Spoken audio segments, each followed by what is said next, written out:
Chapter 334. Lin Jin didn't try to hide it. Firstly, this mansion is too big. I don't need it.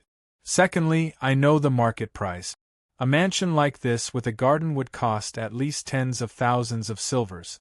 I don't have that much money on hand. This was the truth. Shi Wenjun shook her head. It's not that expensive. This is Maple City, not the royal capital where every inch of land is worth its weight in gold. Also, this mansion isn't new, so it's not that expensive. At most, it'll cost 3,000 silvers. Lin Jin was skeptical.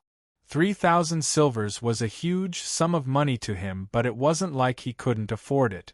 Chief Lin, I wouldn't lie to you. This mansion is actually one of the Shi family's properties. Since the Shi family is indebted to Chief Lin, it's only right to give it to you as a gift. However, I'm afraid that Chief Lin won't accept it, so I came up with this price. You don't have to pay all at once, Chief Lin. You can take your time to pay. After Shi Wenjun said this, Lin Jin finally understood. So this mansion was under the Shi family's name. No wonder there was even a deed. Moreover, Shi Wenjun's considerations were thorough. She was considerate of her reputation and wasn't afraid of attracting gossip. Truth be told, Lin Jin was quite satisfied with this mansion. Shi Wenjun then said, Chief Lin, if you're not busy with the association's affairs, you can come with me to take a look at the mansion. I've already ordered someone to clean it up this afternoon. They should be done by now. Lin Jin was tempted at this. He nodded. Let's go take a look then. After instructing Zhaoying, Han Dong, and the others, Lin Jin followed Shi Wenjun out of the association. They didn't take a car and simply walked. Trailing behind Shi Wenjun was her pet beast, a large deer. Everyone who saw them along the way knew that this was the Shi family's patriarch.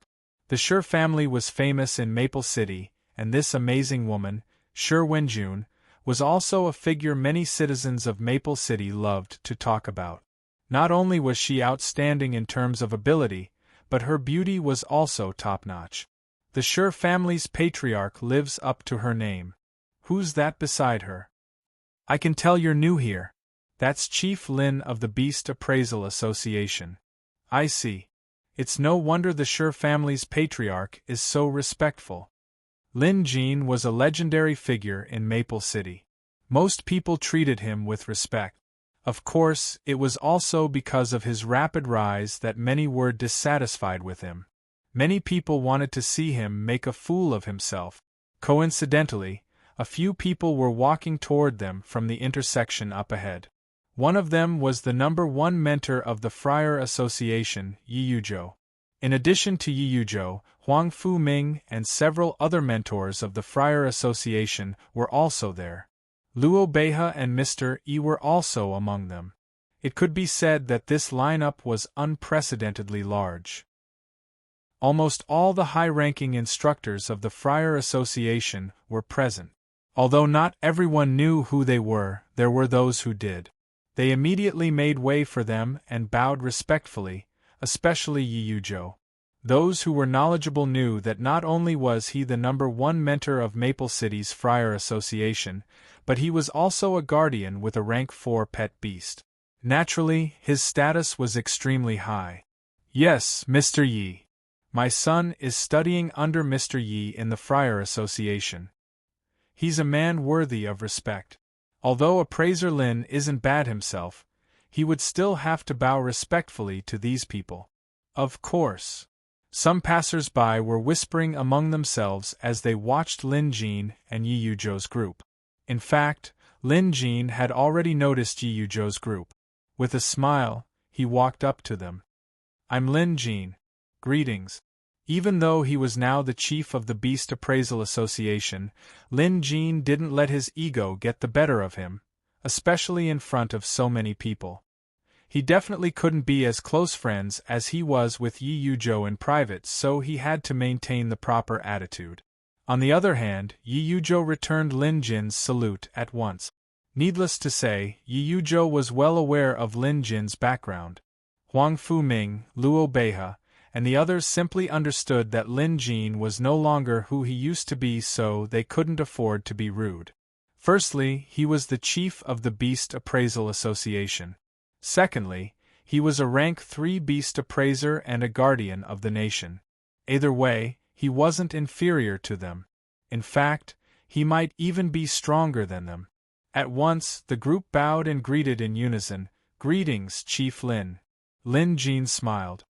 "Gentlemen, we're old acquaintances, so there's no need to be so formal. It just so happens that I'm going to take a look at a manor. If you're busy, please go ahead. I'll pay you a visit at the Friar Association some other day." Lin Jin was being polite. However, Luo Beihe smiled and stopped Lin Jin, saying, "Chief Lin, we're here for you." "For me?" Lin Jin was stunned. Looking at these people again, it was obvious that they were not joking. Yi Yuzhou also nodded his head. "Then, let's return to the association." Lin Jin planned to get down to business first. After all, these people must have something urgent to discuss with him. He could look at the manor anytime, so there was no hurry. "No need, there's no need." Yi Yuzhou smiled. "Chief Lin wants to look at the manor, so let's go take a look together. Moreover, we're only here to ask Chief Lin to help us look at pet beasts. There's no rush." Lin Jin scanned the area and noticed that none of the mentors had pet beasts with them. But that was to be expected.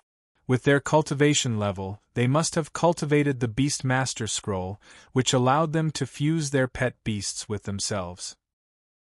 Otherwise, if Yi Yuzhou's Cloud Flood Dragon were to be brought out for a stroll, it would surely cause a commotion. In addition, their pet beasts had all reached their current bottleneck.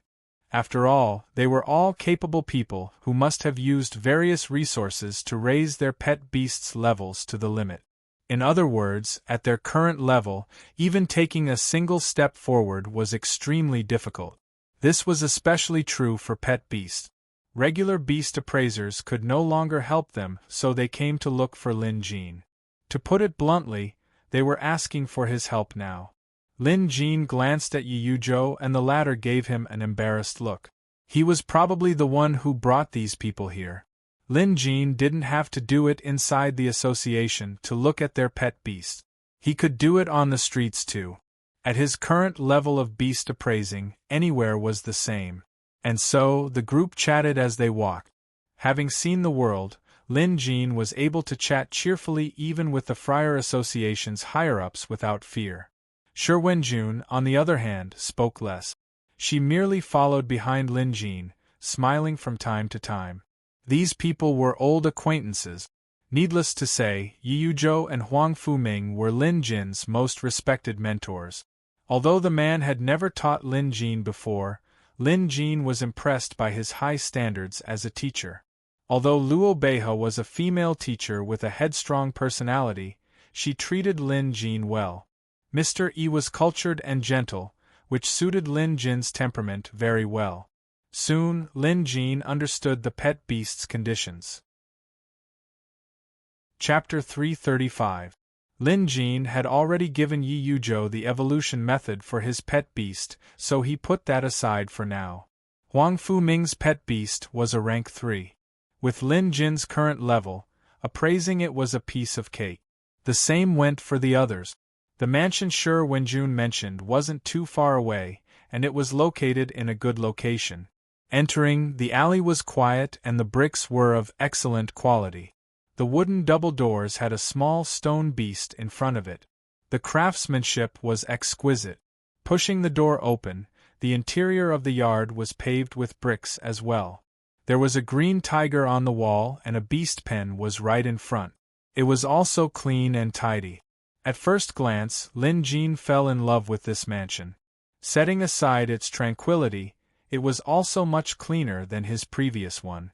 After all, his previous yard was made of muddy soil. When it rained, it would inevitably get muddy. Walking further in, passing through a doorway, they arrived at the backyard. There were houses on both sides and in front of them was a large hall. The houses were furnished with ready-made furniture and beds. "This mansion isn't bad," Yi Yuzhou praised. On the way here, He already knew that Shi Wenjun had prepared this place for Lin Jin. And he wasn't lying. He really liked this place. The others nodded in agreement. Especially Luo Beihe. Her eyes lit up at the sight of the mansion. She probably liked it just as much. Lord Shi, how much does this mansion cost? Luo Beihe suddenly asked, probably trying to find out more about the market price.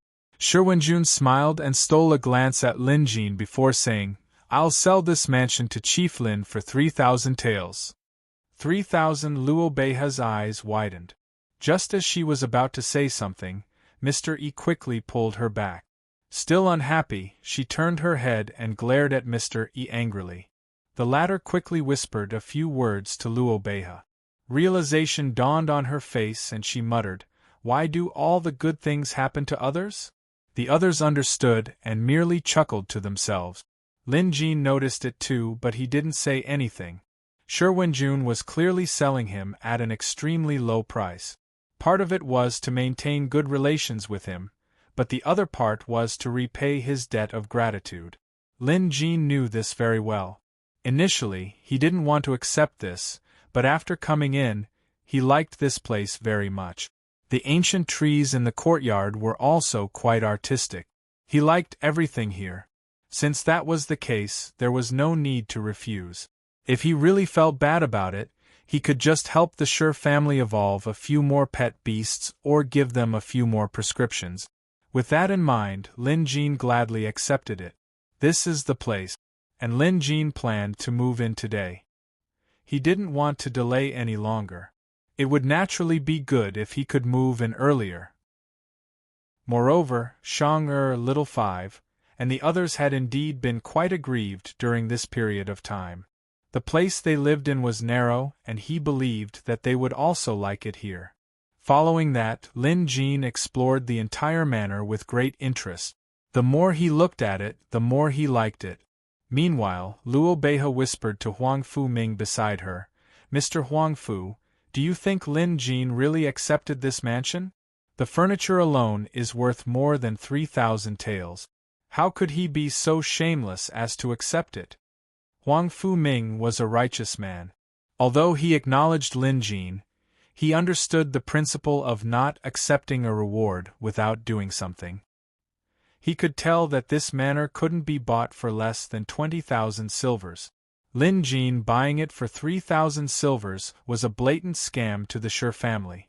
Yi Yuzhou had explained that it was thanks to Lin Jin's help that the Shi family managed to overcome their previous crisis. This was the Shi family's way of thanking Lin Jin. But no matter what, taking advantage of others wasn't what a gentleman would do. Lin Jin is getting ahead of himself. Huang Fu Ming shook his head helplessly while Luo Beihe looked like she agreed with him. Mr. Yi didn't know what to say, so he merely smiled helplessly. Yi Yuzhou, on the other hand, frowned. Mr. Huang Fu, Mr. Beihe, I know Lin Jin very well. Since he has bought this manor, he will surely give the Shi family more benefits. Also, I've told you before that Lin Jin is no ordinary man. Whether your pet beasts can evolve in the future will depend on him.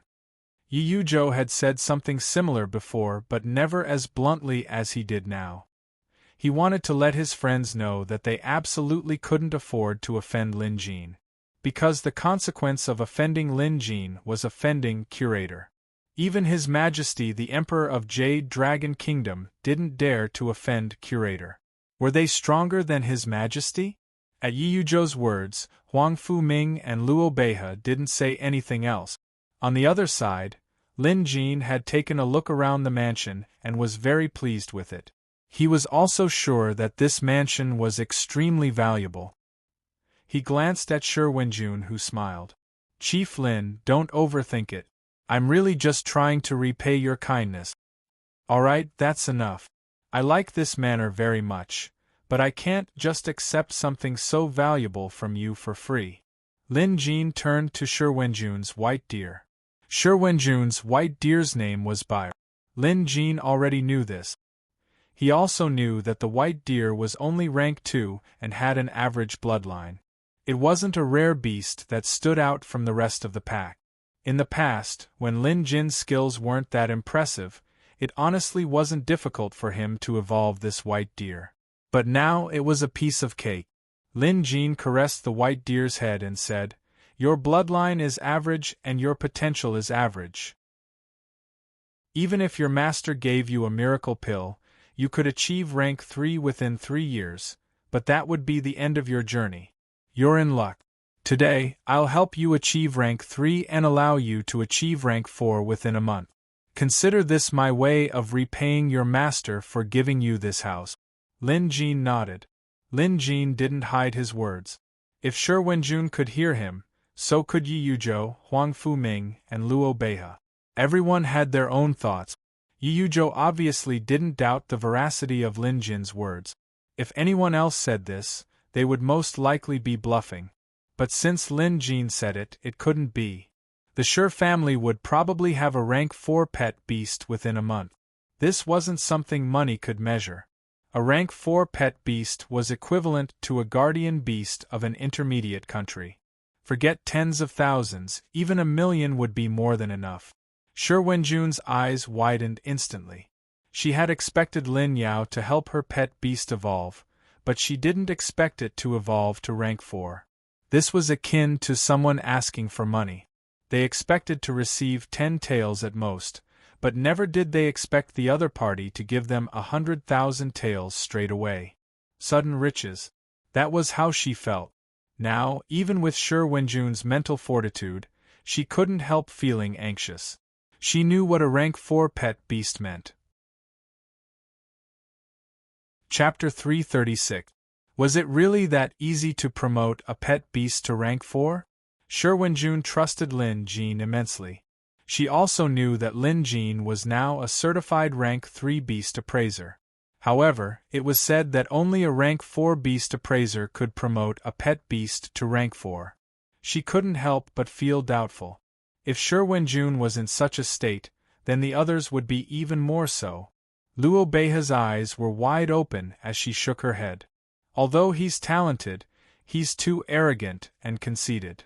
In the beginning, Luo Beihe had high hopes for Lin Jin, and it was the same later on. When Lin Jin helped her disciple, Shui Bauer, condense a spell, she knew that Lin Jin had great potential. But even so, he shouldn't be this arrogant. Huang Fuming was also shaking his head. He knew how capable Lin Jin was. After all, Lin Jin was the one who helped his disciple, Lu Yunhe, evolve his pet beast to rank 3. In the Jade Dragon Kingdom, only a handful of beast appraisers with such capabilities could be counted on one hand. Hence, when Lin Jin was promoted to a rank 3 beast appraiser and became chief of Maple City's Beast Appraisal Association, no one objected. Huang Fuming was deeply gratified and happy for Lin Jin.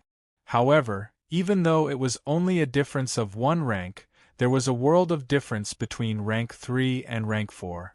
The difficulty of promoting from rank 3 to rank 4 was unimaginable to the average person. Huang Fuming knew this very well. All these years, he had tried everything for his pet beast. His pet beast had been rank 3 for a long time now. Logically speaking, with Huang Fuming's status and resources, as long as he could find a way, he would definitely try to promote his pet beast to rank 4. Yet, in the past few decades, he hadn't been able to do so.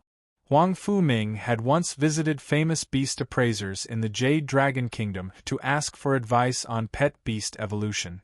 However, his hopes were met with disappointment again and again.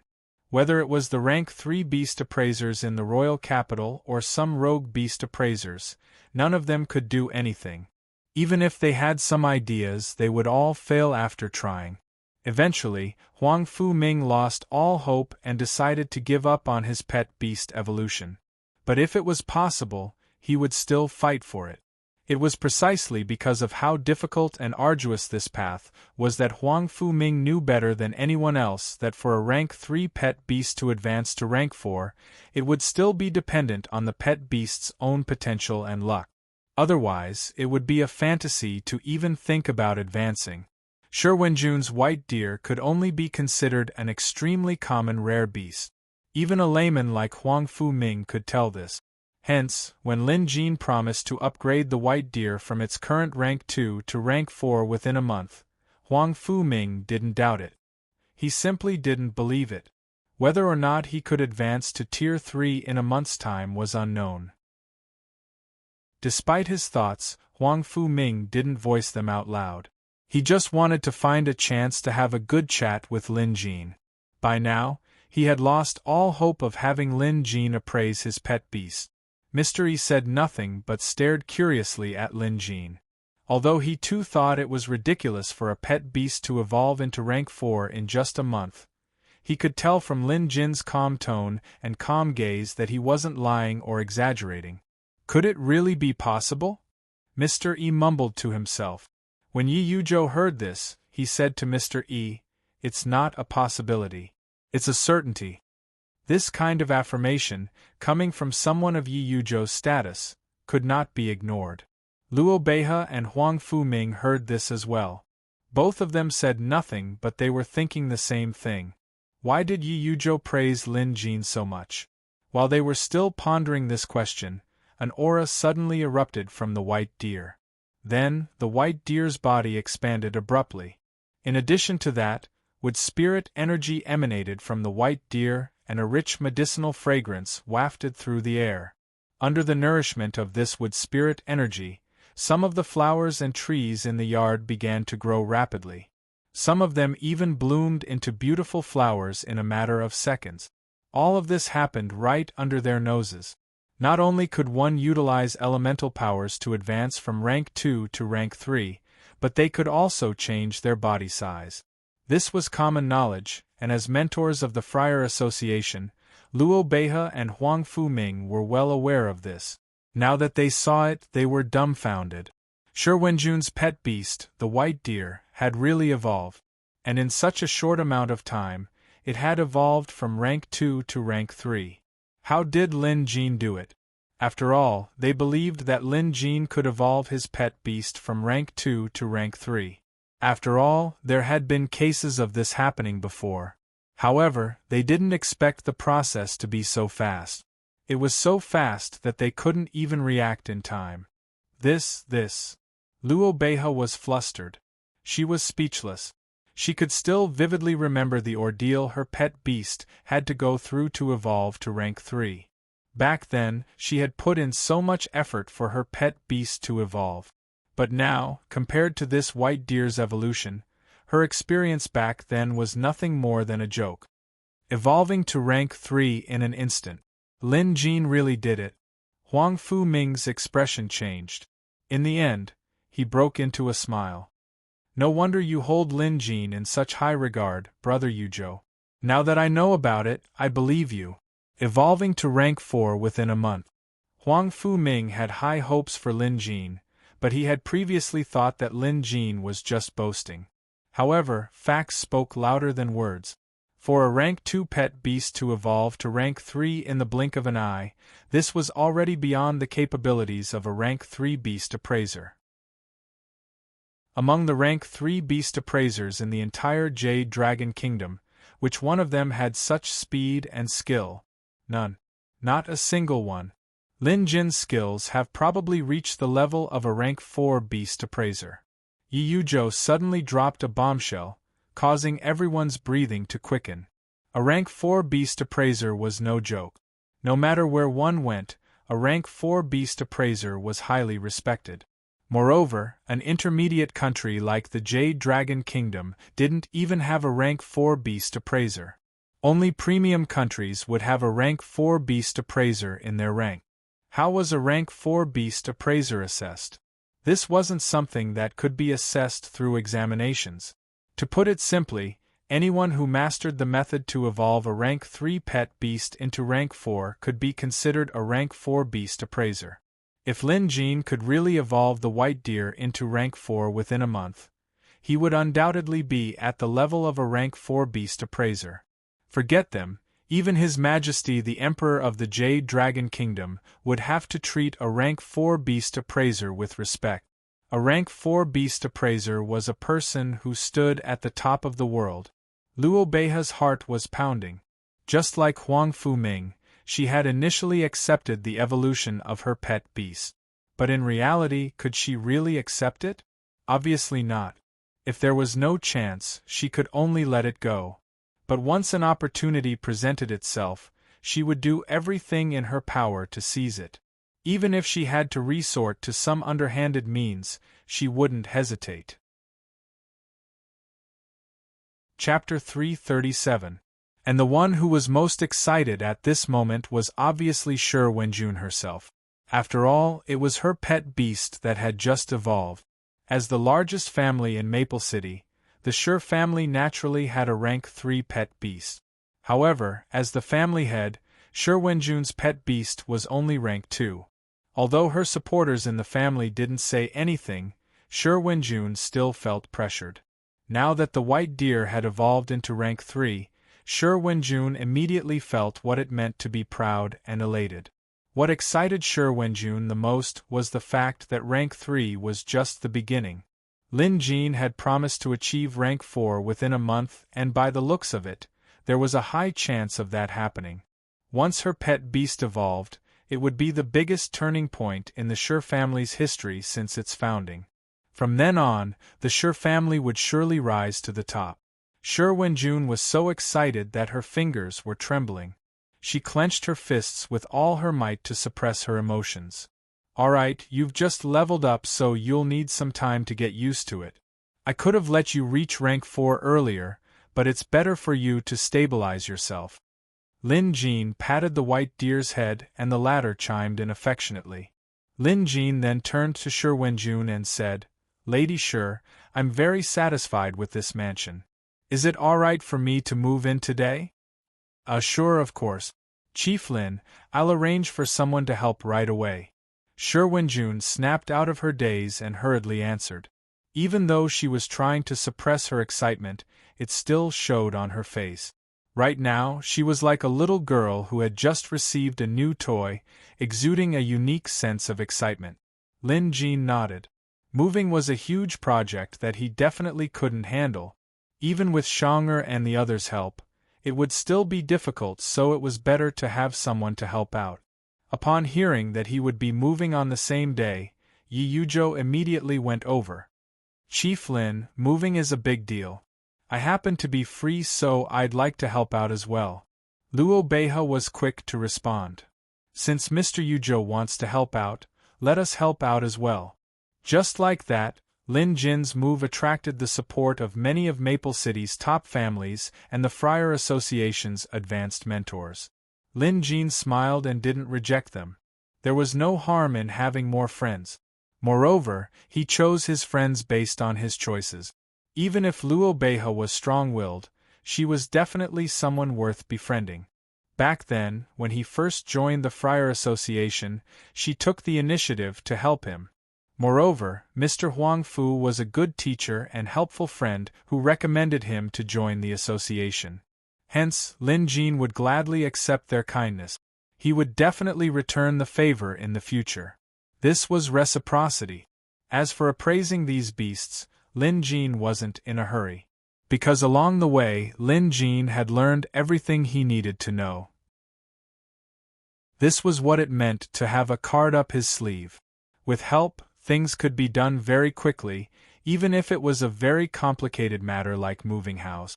Xiang'er and Little Five were thrilled to hear that they were moving to a new place. They were especially delighted when they saw the new house. As the person involved, Lin Jin obviously had to control the entire process. He even had to use camouflage. At the very least, Zombie Cthulhu's coffin couldn't be seen by outsiders. Otherwise, misunderstandings might arise. Before the sky turned dark, everything was moved out. Lin Jin tossed aside some of the miscellaneous items. Moreover, with so many people's help, they were able to move everything in such a short time. After moving into their new home, Lin Jin took the initiative to treat everyone to a meal in the mansion's large courtyard. The Shi family hired a chef to purchase ingredients and meat, preparing several tables of food as quickly as possible. Everyone drank and chatted merrily. In the middle of the meal, Yi Yuzhou took his leave. Lin Jin wasn't surprised to see him leave. Tonight was the opening day of the visitation hall, and Yi Yujo had to return to make preparations. After all, opening the visitation hall's doors here would probably cause a commotion. However, Lin Jin now had the ability to control when to open the door, so he wasn't in a hurry. After sending off the last guest, Lin Jin had Xiang'er and the others close the door. After giving them some instructions, Lin Jin went to the backyard. That's right. This mansion had 3 yards and a garden. Hence, Lin Jin made the backyard his private territory. He had the Shadow Wolf guard the door, forbidding anyone from trespassing. How comfortable! Looking at the spacious yard, the tidy study, and the bedroom, Lin Jin felt comfortable all over. There was even a small pond in the yard with fish swimming in it. It was relaxing and comfortable. Lin Jin walked around casually before releasing his aura to open the visitation hall's doors and enter. The atmosphere inside the visitation hall was a little odd. Yi Yujo was the last to enter. But upon entering, he immediately noticed the source of the problem. There were newcomers in the visitation hall.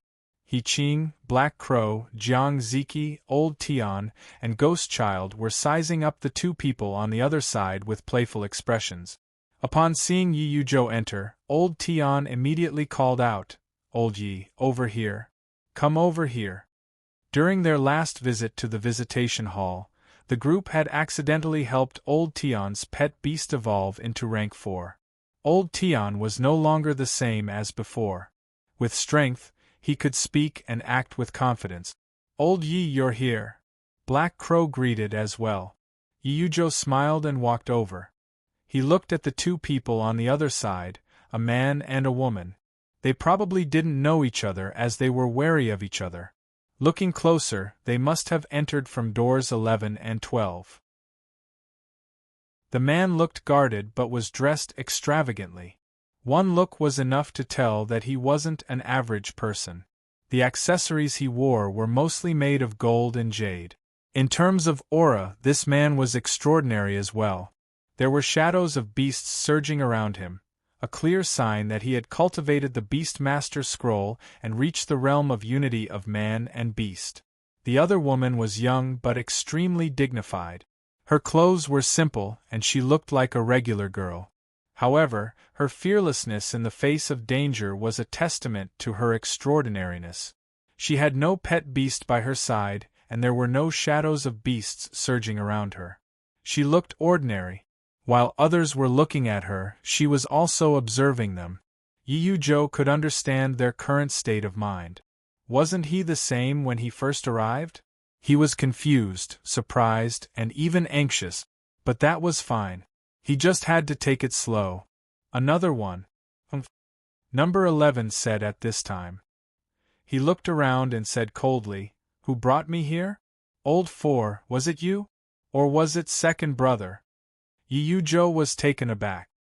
He glanced at Black Crow, who replied helplessly, "We told him briefly but he didn't believe us, so he just ignored us."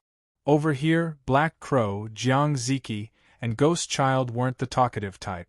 If they were familiar with each other, it would be fine. But if they weren't, they wouldn't bother. He Qing and Old Tian were talkative, but now wasn't the time for that. Yi Yujo smiled. They'll understand when the curator arrives. Chapter 338. That wasn't wrong. Back then, Ghost Child and Old Tian, including Yi Yujo, had thought highly of themselves as rookies. But when curator arrived, they were all convinced. No matter who these 2 rookies were or where they came from, their fates were sealed. Hence, there was no point in talking about it now. You're just playing tricks." The man sneered. He had a fearless demeanor. "Second brother, fourth brother, if this is what you're doing, then there's no need to do so. Think about it, if Imperial Father finds out about this, what will happen to you?" He shouted loudly, his voice echoing throughout the visitation hall. Nearby, visitor number 12 was stunned. She glanced at the man with an inexplicable emotion in her eyes. A member of the royal family. Interesting. Interesting. Black Crow chuckled at this. It was easy to guess. The fact that the man mentioned Father Emperor basically confirmed that he was a member of the royal family of a certain kingdom, just like He Qing. He Qing looked quite interested as she asked, "Hey, which kingdom are you from? What's your name?" The man snorted coldly. He looked around and said loudly, "You guys found such a group of people to put on a show. It's really lame. Don't make me laugh anymore. Come out and see me." After shouting, he looked around carefully as if waiting for a response. But of course, no one gave him one. "Very well, then this king shall see how long you can keep up this senseless show," said that person. Seeing this, He Qing shook her head helplessly. "Since it doesn't make sense, let's just ignore him for now. You should have done this long ago. How dare this man insult me just now? If I wasn't afraid of Curator's wrath, I would have taught this junior a lesson long ago." Old Tian was fuming. "Right, Old Tian, have you taken care of things on your side?" Yiyujo suddenly asked. He was obviously asking about the internal conflict between Old Tian and his sworn brothers. Old Tian smiled. "It's done. I have a rank 4 pet beast, so it was easy to deal with them. But since we're brothers, I didn't kill them. Those who are willing to follow me can stay. Those who aren't, I'll let them go. That's right. The benevolent are invincible," Yiyujo praised. However, Black Crow and Ghost Baby pretended not to hear it. At this time, no one cared about visitor number 11. The latter was obviously restless. "You brought this king here, but didn't come out to see me. What are your intentions? If the people in my residence know that I am not here, they will definitely look for me everywhere. At that time, Father Emperor will also know. If I were you, I would immediately stop. After all, it is not too late to regret now." Just as the man was about to speak, visitor number 12 suddenly said, You're the third son of the Heavenly Spiral Kingdom's royal family, Feng Ziqian?" Visitor number 11 immediately turned his head to look at the plainly dressed woman and sneered. "Why are you asking when you already know the answer? You brought me here and tried to fool me. Don't think you can scare me like this." The female visitor said helplessly, "Feng Ziqian, open your eyes and take a good look at the situation. If I'm not mistaken, you and I were both sucked into a strange door. That's why we are here. Do you think there is anyone in this world who has such divine power? I've heard about the princes of the Heavenly Spiral Kingdom fighting for the throne, but I didn't expect you to be so weak. How can you look at the world and rule over the people without knowing your eyes?" "What did you say?" Feng Ziqian was furious. "Are you saying that this king is not qualified to fight for the throne?" As he spoke, he took 2 steps forward with a murderous look on his face. The beast shadow on his body was even more restless. The female tenant was not afraid at all. She pointed at the wooden door behind him and said, "The door is still there, and no one is stopping you. Try and see if you can leave. Also, if you want to use force, please think about the consequences." Feng Ziqian did not move. He had already tried to open the door, but it didn't work no matter how much strength he used. This was something that he couldn't understand no matter how hard he tried. As for using force, before the situation was clear, it was taboo to act rashly. As a prince of a high-ranking country, how could he not know? But to be honest, everything in front of him was completely beyond his understanding. What he said just now was just to test the waters. After all, in the current Heavenly Spiral Kingdom, there were only a few enemies who could kidnap him. It could only be his 2 brothers who were fighting for the throne. But from the results of the test, it might not be the case at all. But the more it was so, the more nervous Feng Ziqian became. He now hoped that one of his 2 brothers did this stupid thing. At least that way, he could still control the situation. The situation seemed to be completely out of his control. This was not a good feeling. As a prince of a high-ranking country, and someone who was qualified to fight for the throne, how could Feng Ziqian be a mediocre person? His words just now, besides probing, also had another meaning, and that was to declare his identity. Looking at their reactions, Feng Ziqian realized that the people here did not, or rather, did not care about his identity as a prince of a great country. Other than one or two slight changes in their expressions, these people did not take it to heart at all. The things revealed in this were too thought-provoking. And then there was that woman. Was she in cahoots with these people? If so, why did they kidnap him here? Feng Ziqian pondered. He obviously didn't dare to make a move. He was alone here, and as the saying went, 2 fists are no match for 4 hands. Even if he had a rank 4 pet beast, he couldn't act recklessly now, because he noticed that at least 4 of these people had pet beasts on par with his own. What this meant was self-evident. If Feng Ziqian attacked 4 rank 4 pet beasts, he would be an idiot. This prince has learned the art of an emperor and the etiquette of a king. Even if a mountain collapses, I won't panic. Isn't this crisis a test of what I've learned in the past? Or is this a test arranged by Father? Feng Ziqian pondered over the possibilities, but no matter what, he knew he had to remain calm. Perhaps he was panicking at first and didn't know what to do, which was why he was so eager to test the waters. But after calming down, he knew that staying calm was what he needed to do. Feng Ziqian didn't say anything.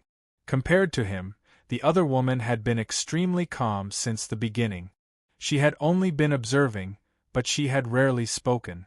Seeing the 2 new visitors, old Tian was reminded of the joke he made during his first visit. He remarked sourly, "Looks like these 2 are quite famous, especially that girl." "They'll know how lucky they are in a moment," Black Crow said with a cold expression. Everyone agreed with him. To be able to become a visitor here was indeed an extremely fortunate thing. Just then, the steel door to the 2nd floor was pushed open. Chapter 339. Wearing his mask, Lin Jin pushed the door open and immediately noticed the 2 newcomers. New visitors? Lin Jin was in a good mood. The benefits of the visitation hall were obvious. If it weren't for the visitation hall, it would have been 10 times more difficult for him to perfect Xiaohua. It was thanks to the visitation hall that he could obtain all sorts of resources. Also, when he encountered trouble, he could borrow the strength of his visitors to solve it. Upon seeing the curator, the 6 visitors bowed solemnly and greeted, "Greetings, curator." Their movements were uniform and their voices were loud and clear. This naturally stunned the 2 newcomers. Needless to say, Feng Ziqian had no idea what was going on. Meanwhile, visitor number 12 was stunned as well. She stared curiously at the person who came out from the 2nd floor's metal door. Lin Jin was in a good mood. The visitation hall's gradual growth was obviously beneficial to him. By now, Lin Jin was used to it. To him, it was the same no matter who came to the visitation hall. They would all end up behaving, just like Black Crow, Old Tian and Ghost Child. Which one of them wasn't a tough nut to crack? In the end, they were still subdued by Lin Jin. The visitation hall had its own rules. No questions were asked about one's background, one could keep secrets, and one could even remain silent. If one wanted to seek a beast appraisal, that was fine, but one had to pay a certain reward. It was simple and fair. Lin Jin asked, "Have you told them the rules?" Old Tian was the quickest to respond. He immediately answered, "Curator, I've told them. But one of them didn't believe me and the other kept quiet. They didn't say anything else either." "It's good that you've told them." Lin Jin merely swept a glance at the 2 newcomers. They didn't have pet beasts with them. One of them had cultivated the Beastmaster scroll and had a powerful pet beast. Judging from its aura, it was probably rank 4. The quality of the visitors this time was obviously not bad either. As for the other woman, her situation was even more unique. She didn't seem to have a pet beast, but her situation was much more complicated. But no matter what, nothing could escape Lin Jin's eyes. However, Lin Jin decided to ignore these 2 newcomers for now. He glanced at Old Tian, then at the drastically changed Tyrannosaurus behind him. Surprised, he asked, "Old Tian, when did your pet beast evolve?" Lin Jin didn't know about this before. Last time, because he wanted to comprehend the fog technique, he rushed here and left in a hurry, causing old Tian to run into trouble. In the end, it was the other visitors who helped old Tian's pet beast evolve. Lin Jin was surprised. After all, advancing from rank 3 to rank 4 was no joke. Old Tian quickly explained the situation to them, while Yu Zhou and the others chimed in. Only then did Lin Jin understand the situation.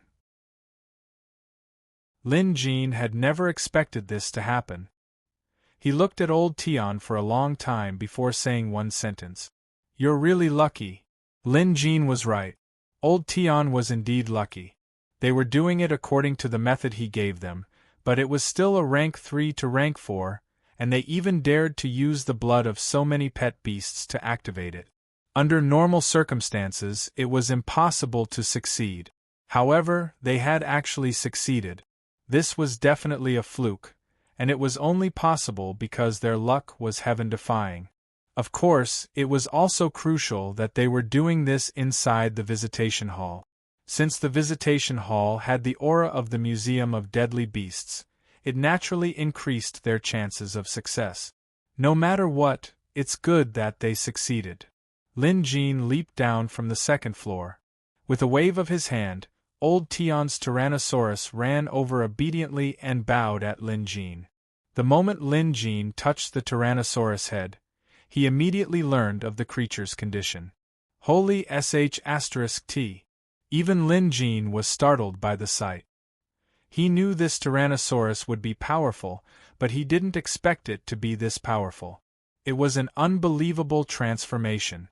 The rank 4 mutated devilish Tyrannosaurus had many attributes.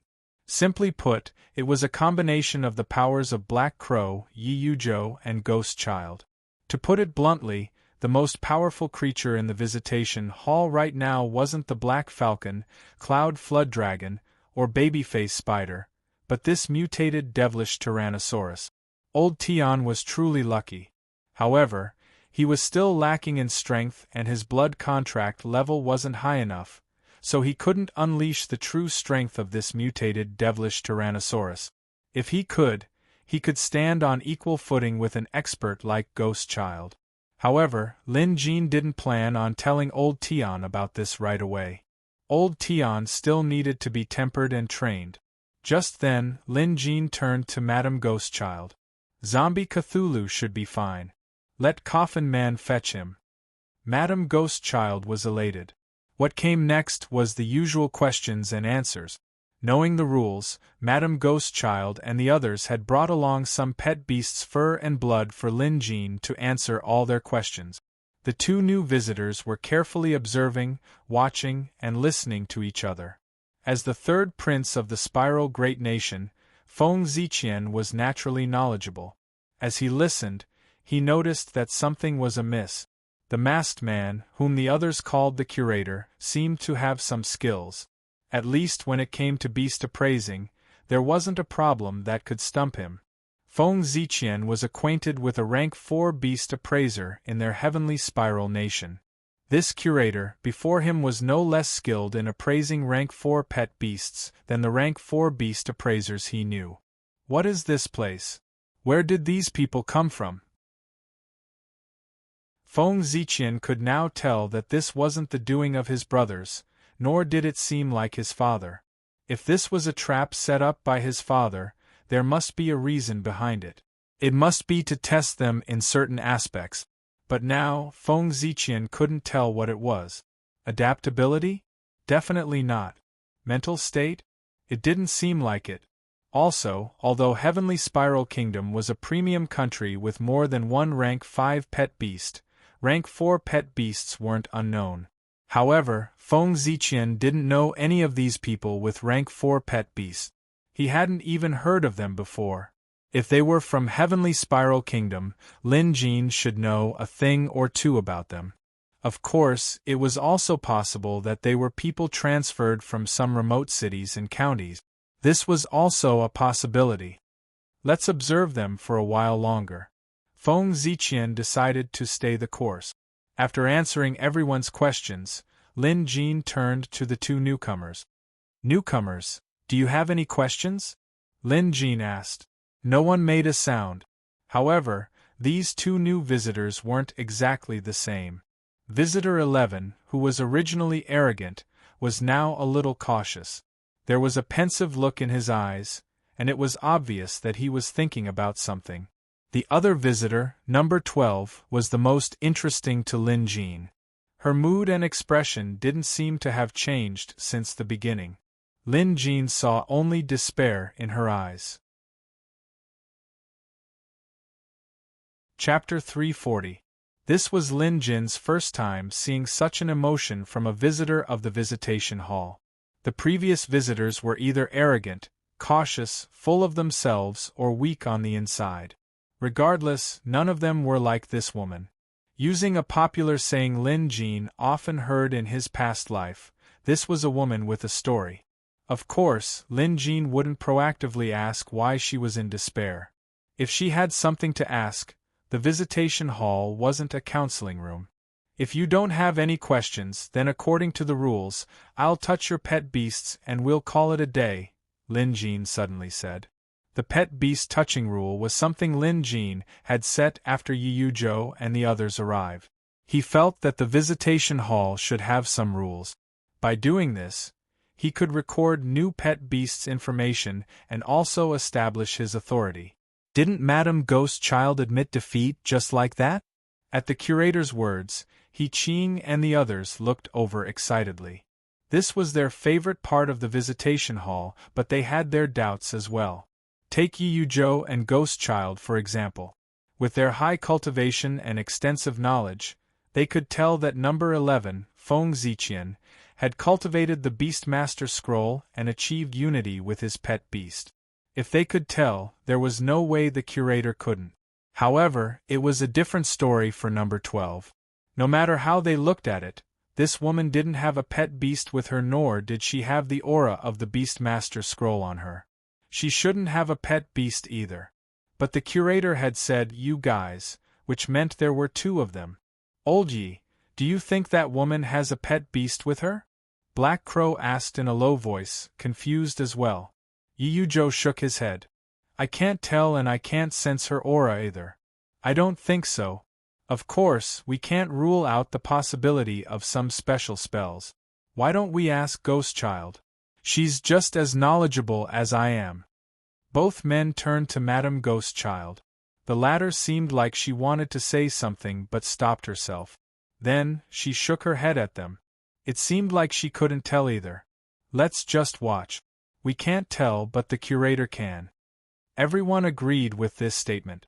Indeed, after their experiences, the curator was now omnipotent, at least when it came to pet beasts. By then, Lin Jin was already making his way over to them. Feng Ziqian did not know why, but as he looked at the masked man walking toward him, he felt his heartbeat quicken, and an oppressive feeling swept over him. If he was nervous, his pet beast would be nervous as well. From his back, streams of flowing light, fiery red flowing light slowly floated up, like a surging tail of fire, causing the surrounding temperature to rise rapidly. A rare beast. Moreover, it's extremely rare. Lin Jin narrowed his eyes. If these beasts were outside, he wouldn't be able to touch them just like that. But in the visitation hall, with his curator's abilities, Lin Jin wasn't afraid no matter how ferocious they were. Forget this, even if the terrifying beasts of the Ninth Heaven Realm came to the visitation hall, Lin Jin would have the guts to pluck a few strands of fur from them. Hence, Lin Jin didn't stop and continued on his way. At this moment, visitor number 11, Feng Ziqian, had 5 fiery tails on his back. Then, half of a beast's body appeared. As soon as he appeared, he immediately displayed the strength of a rank 4 beast. Feng Ziqian knew how powerful his pet beast was. Even in Heavenly Spiral Kingdom, his pet beast was considered rare. After all, he was a prince who had access to unimaginable resources since he was young. In the past, Feng Ziqian had never been afraid of a one-on-one fight because his pet beast was strong enough. But now, he had no confidence at all. This man who was known as curator, exerted an unimaginable amount of pressure on him. Even when he faced off against the powerful rank 5 pet beasts in Heavenly Spiral Kingdom, Feng Ziqian had never felt such fear. And Feng Ziqian knew that he wasn't the only one who was afraid. His pet beast was just as terrified. What should I do if this person comes over? Should I fight or not? Feng Ziqian was conflicted. Despite his imposing aura, he was the one who was actually feeling guilty. The sweat on his forehead could even be seen clearly. Feng Ziqian was hesitant, but his pet beast was much more decisive.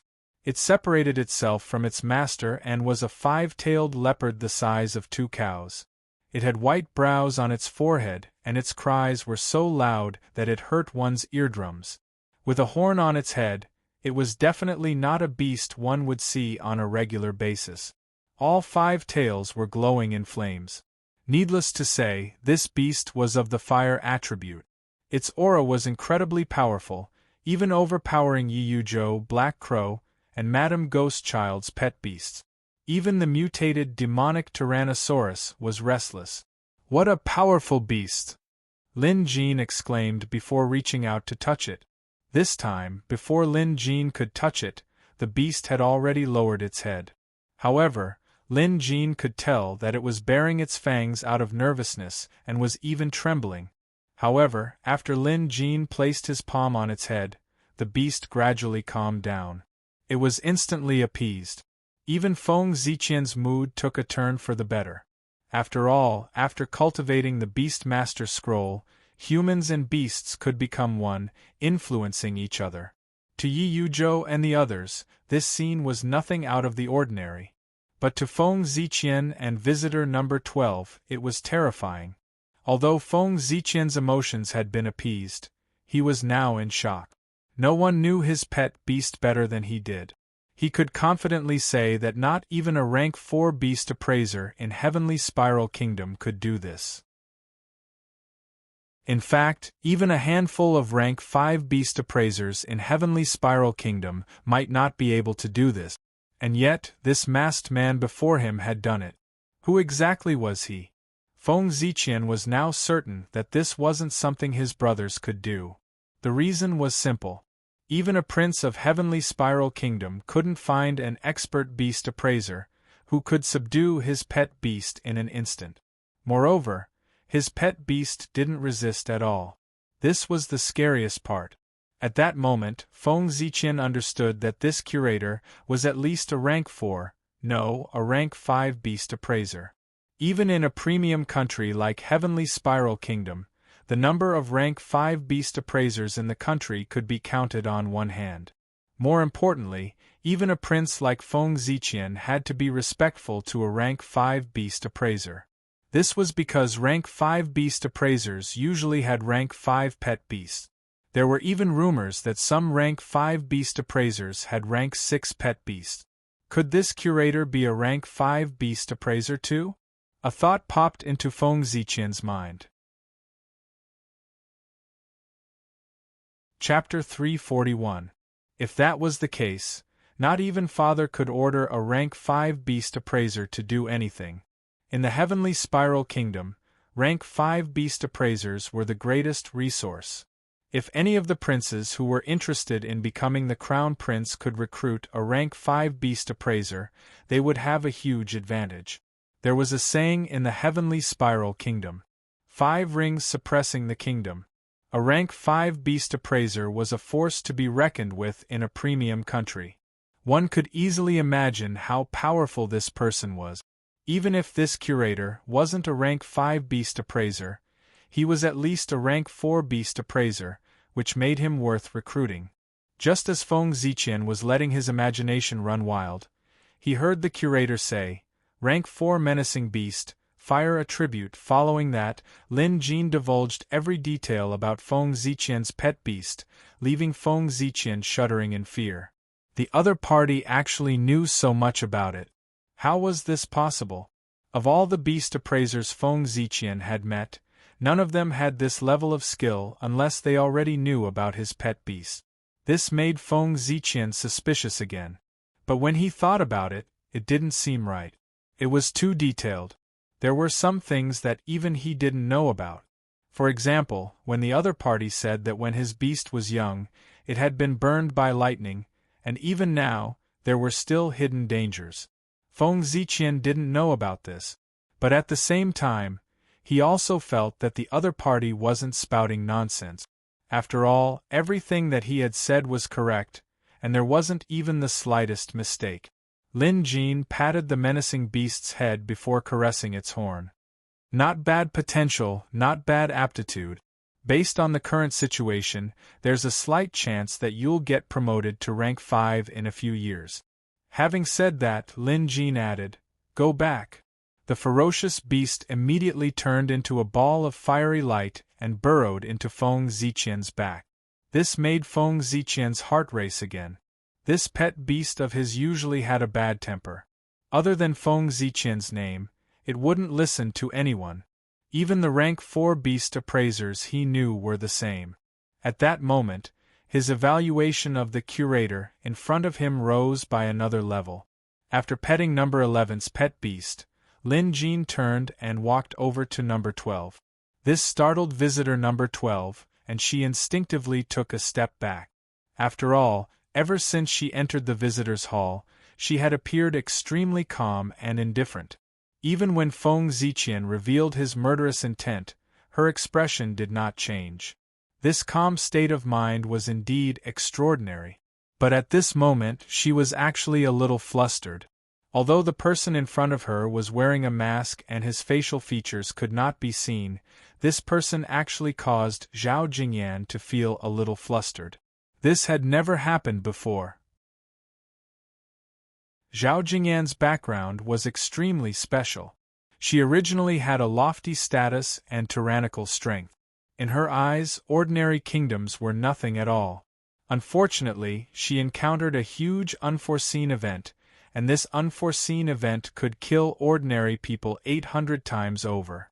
Even Zhao Jingyan had to pay an unimaginable price. Although she was not dead yet, she knew that she was powerless to turn the tables. Originally, she planned to commit suicide. But just as she was about to understand herself, she was suddenly sucked into this place. She had no fear towards a person who was bent on seeking death.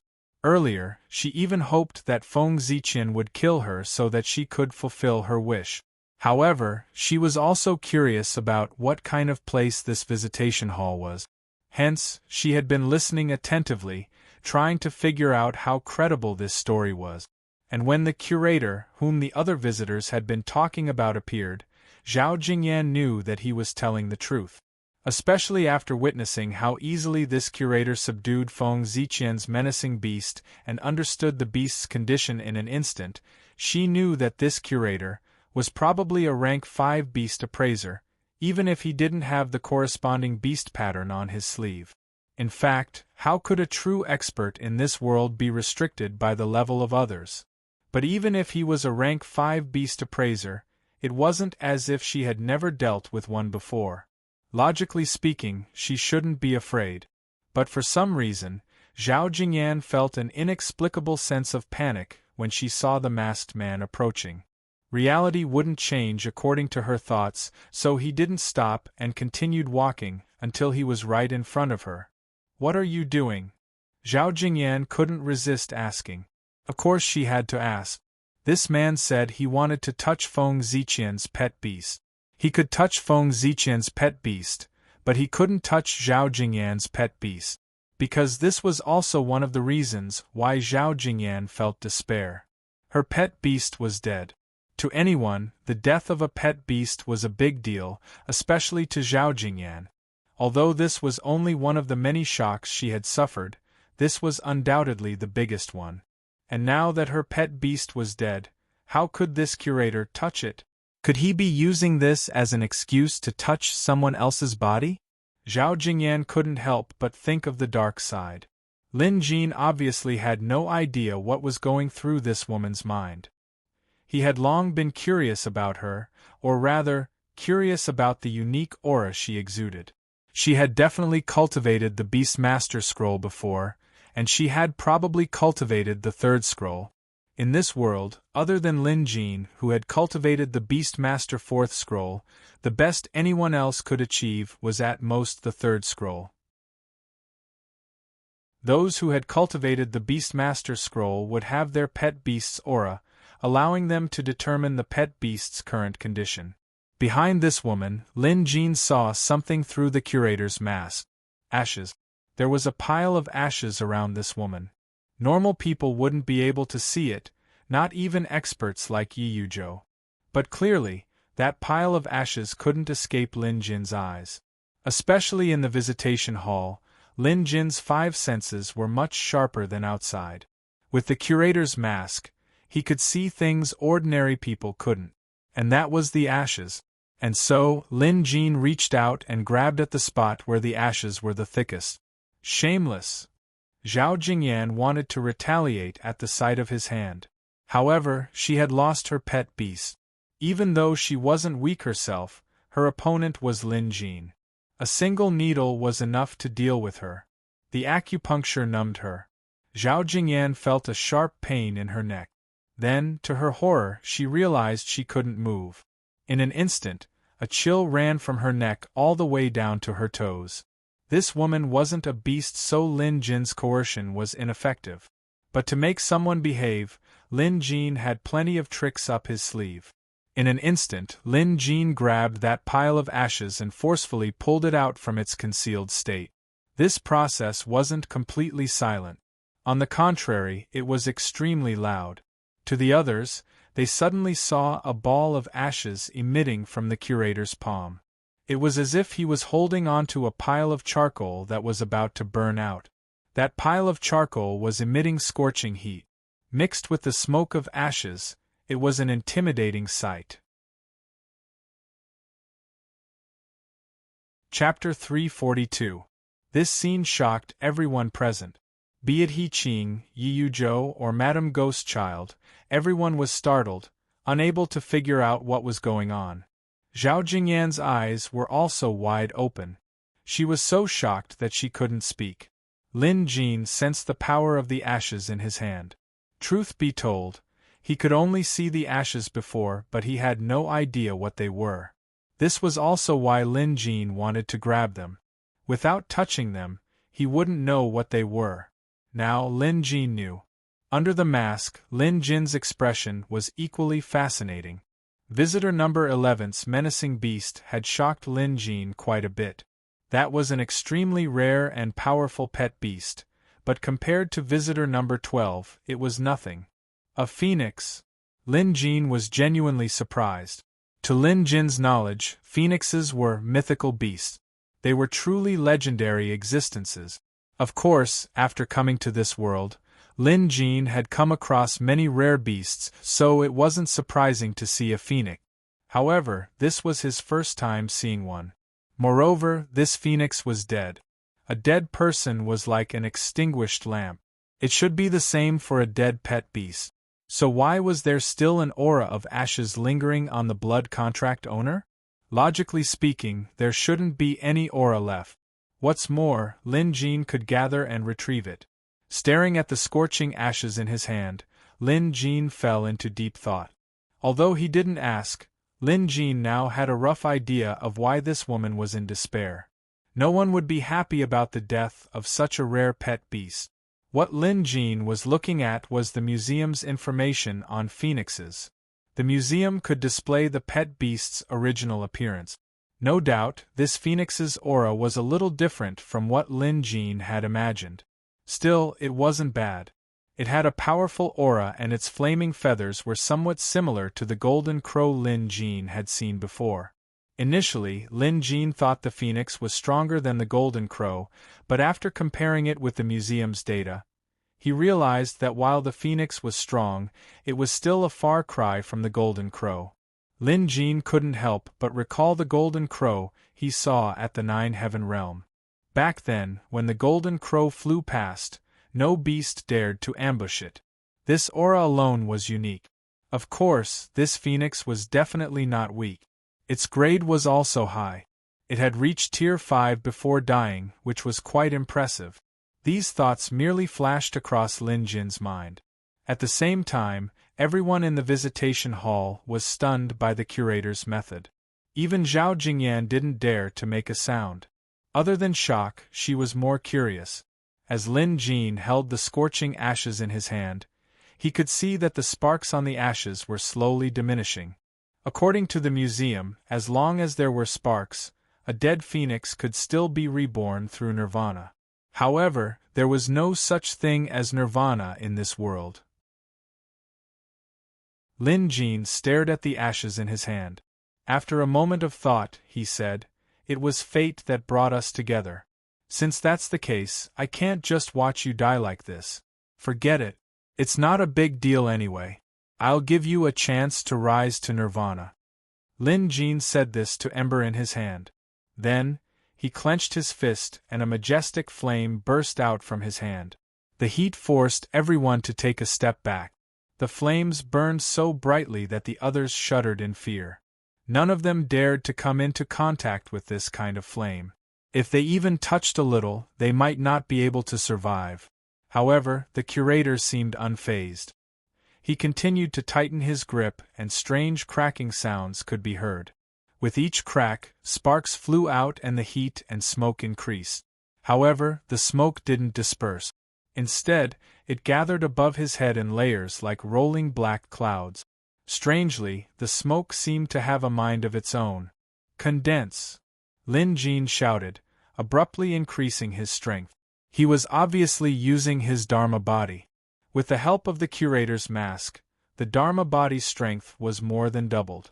With this, he could barely borrow the power of the flames to condense the ashes. After Lin Jin's roar, the ashes in his hand condensed into a ball under his immense strength. At the same time, the layers of smoke above his head began to rapidly shrink back into this ball. This was a terrifying scene. No one had ever seen something like this before. The curator is truly impressive. His supernatural powers are extraordinary. Yu Zhou and the others were completely convinced. Even if the curator taught them step by step, they wouldn't be able to do it. He Qing's eyes were already sparkling with stars. The curator is clearly condensing that handful of ashes with his supernatural powers. But what is his purpose? Black Crow was more concerned about the ball of burning flames in the curator's hand. Although it was wrapped in flames, the object in the center was glowing brighter, like a red-hot branding iron. The others wanted to know the answer to this question too. Once all the smoke and ashes were absorbed into the curator's palm, the flames on it gradually subsided, revealing an object. Everyone instinctively took a few steps forward to take a closer look. At this moment, what was in the curator's hand was an egg. It was a rather large egg, twice the size of a goose egg. But despite its size, it was still an egg, one that looked like it was condensed from flames. No one else knew what this egg was. Even Zhao Jingyan, who was the closest to it, didn't know. However, she should have a guess. There was a look of shock on her face, but there was also a hint of expectation in her shock. "Here." At that moment, Lin Jin handed the egg over to her.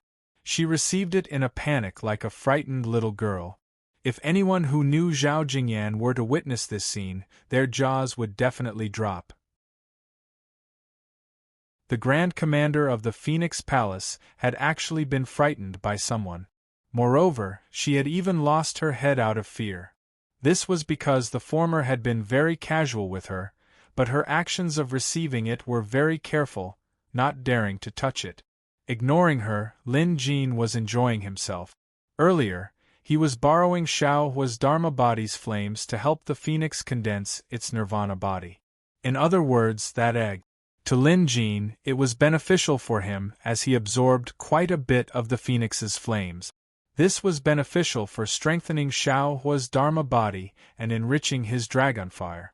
In short, it was a win-win situation. Of course, whether or not the phoenix could benefit from it depended on luck. Lin Jin had followed the museum's appraisal results to condense the nirvana body, and he had done a decent job.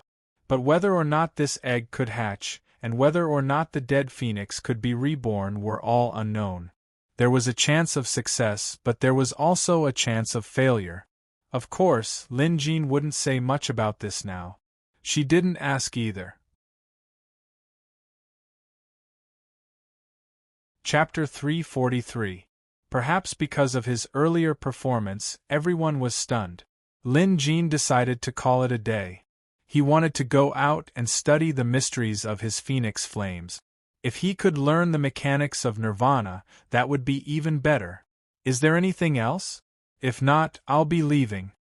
Lin Jin went up to the second floor and asked. Feng Ziqian wanted to say something but stopped himself in the end. Meanwhile, Zhao Jingyan was still staring at the egg in her hand with an interesting expression on her face. She probably didn't even notice the curator's words.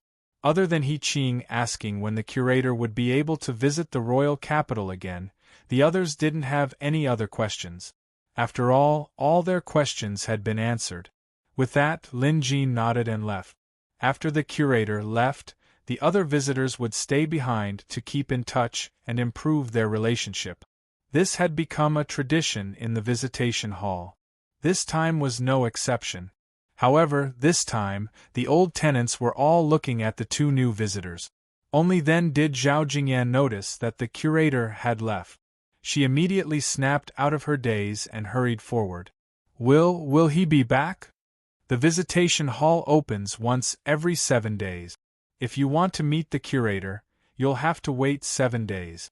But sometimes the curator might not be free, He Qing suddenly said. He Qing asked. Her eyes were fixed on the egg in the other party's hand. She probably wanted to ask what it was. At this, disappointment flashed across Zhao Jingyan's eyes. Had she known, she would have asked the curator in detail. Right, sister, you can't address the curator as he. You have to learn from us and address him respectfully. Don't be rude, He Qing reminded. Zhao Jingyan looked lost. She looked at the egg in her hand, then at her surroundings. Suddenly, she didn't want to die. This egg had given her hope. She seemed to have heard the curator say that it was fate that brought them together and that he would give them a chance at nirvana. What did nirvana mean? Had she known, she would have asked the curator. Unfortunately, there was no cure for regret in this world. Zhao Jingyan was still in a state of shock and unease. Now that she was fine, she had missed her chance. However, on second thought, the other people here didn't seem to be ordinary people. Moreover, they were obviously veterans of the visitation hall. She might as well ask them for guidance first. Thinking up to here, Zhao Jingyan's previous coldness, dejection, and despair disappeared. Instead, she became spirited and her eyes shone with a glimmer of light. She walked out and bowed to them. Zhao Jingyan greets everyone. This was a formal greeting.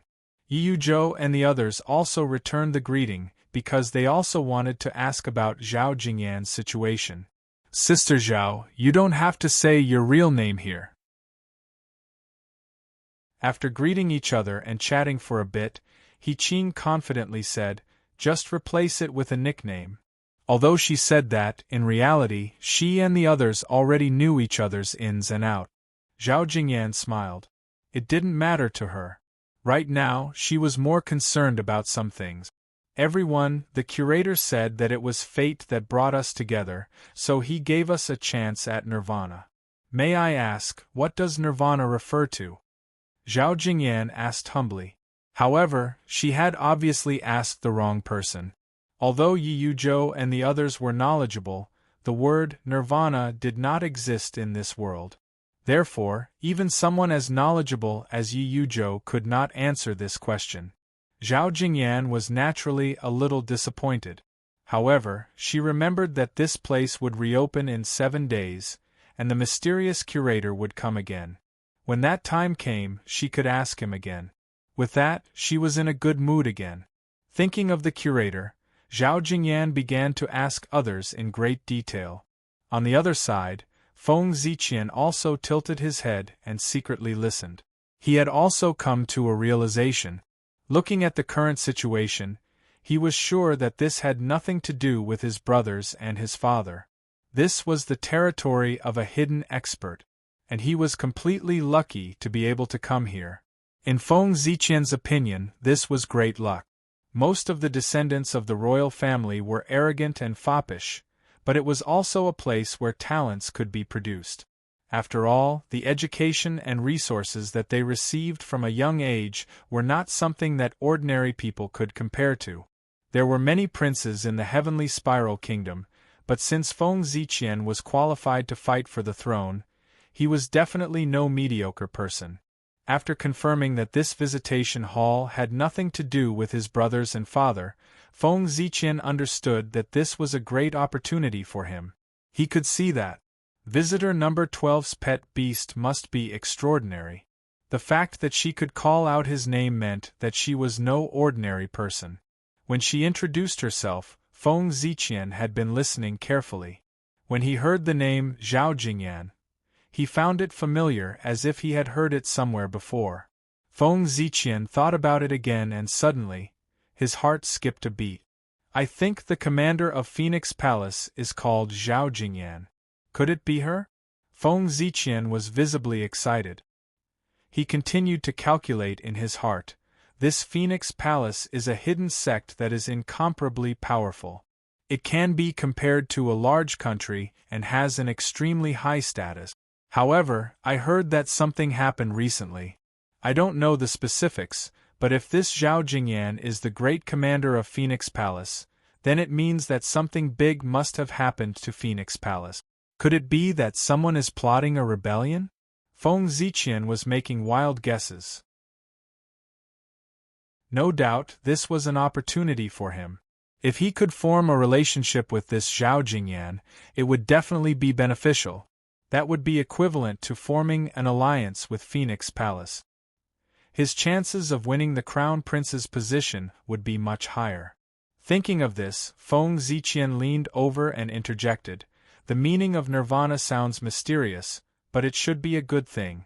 Curator took the ashes and condensed them into an egg, and he even said it was fate. Just this point alone can't be wrong.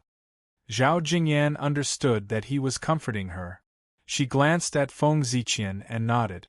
The latter quickly returned her smile. It wasn't because of anything else, but Feng Ziqian's words had touched the bottom of her heart.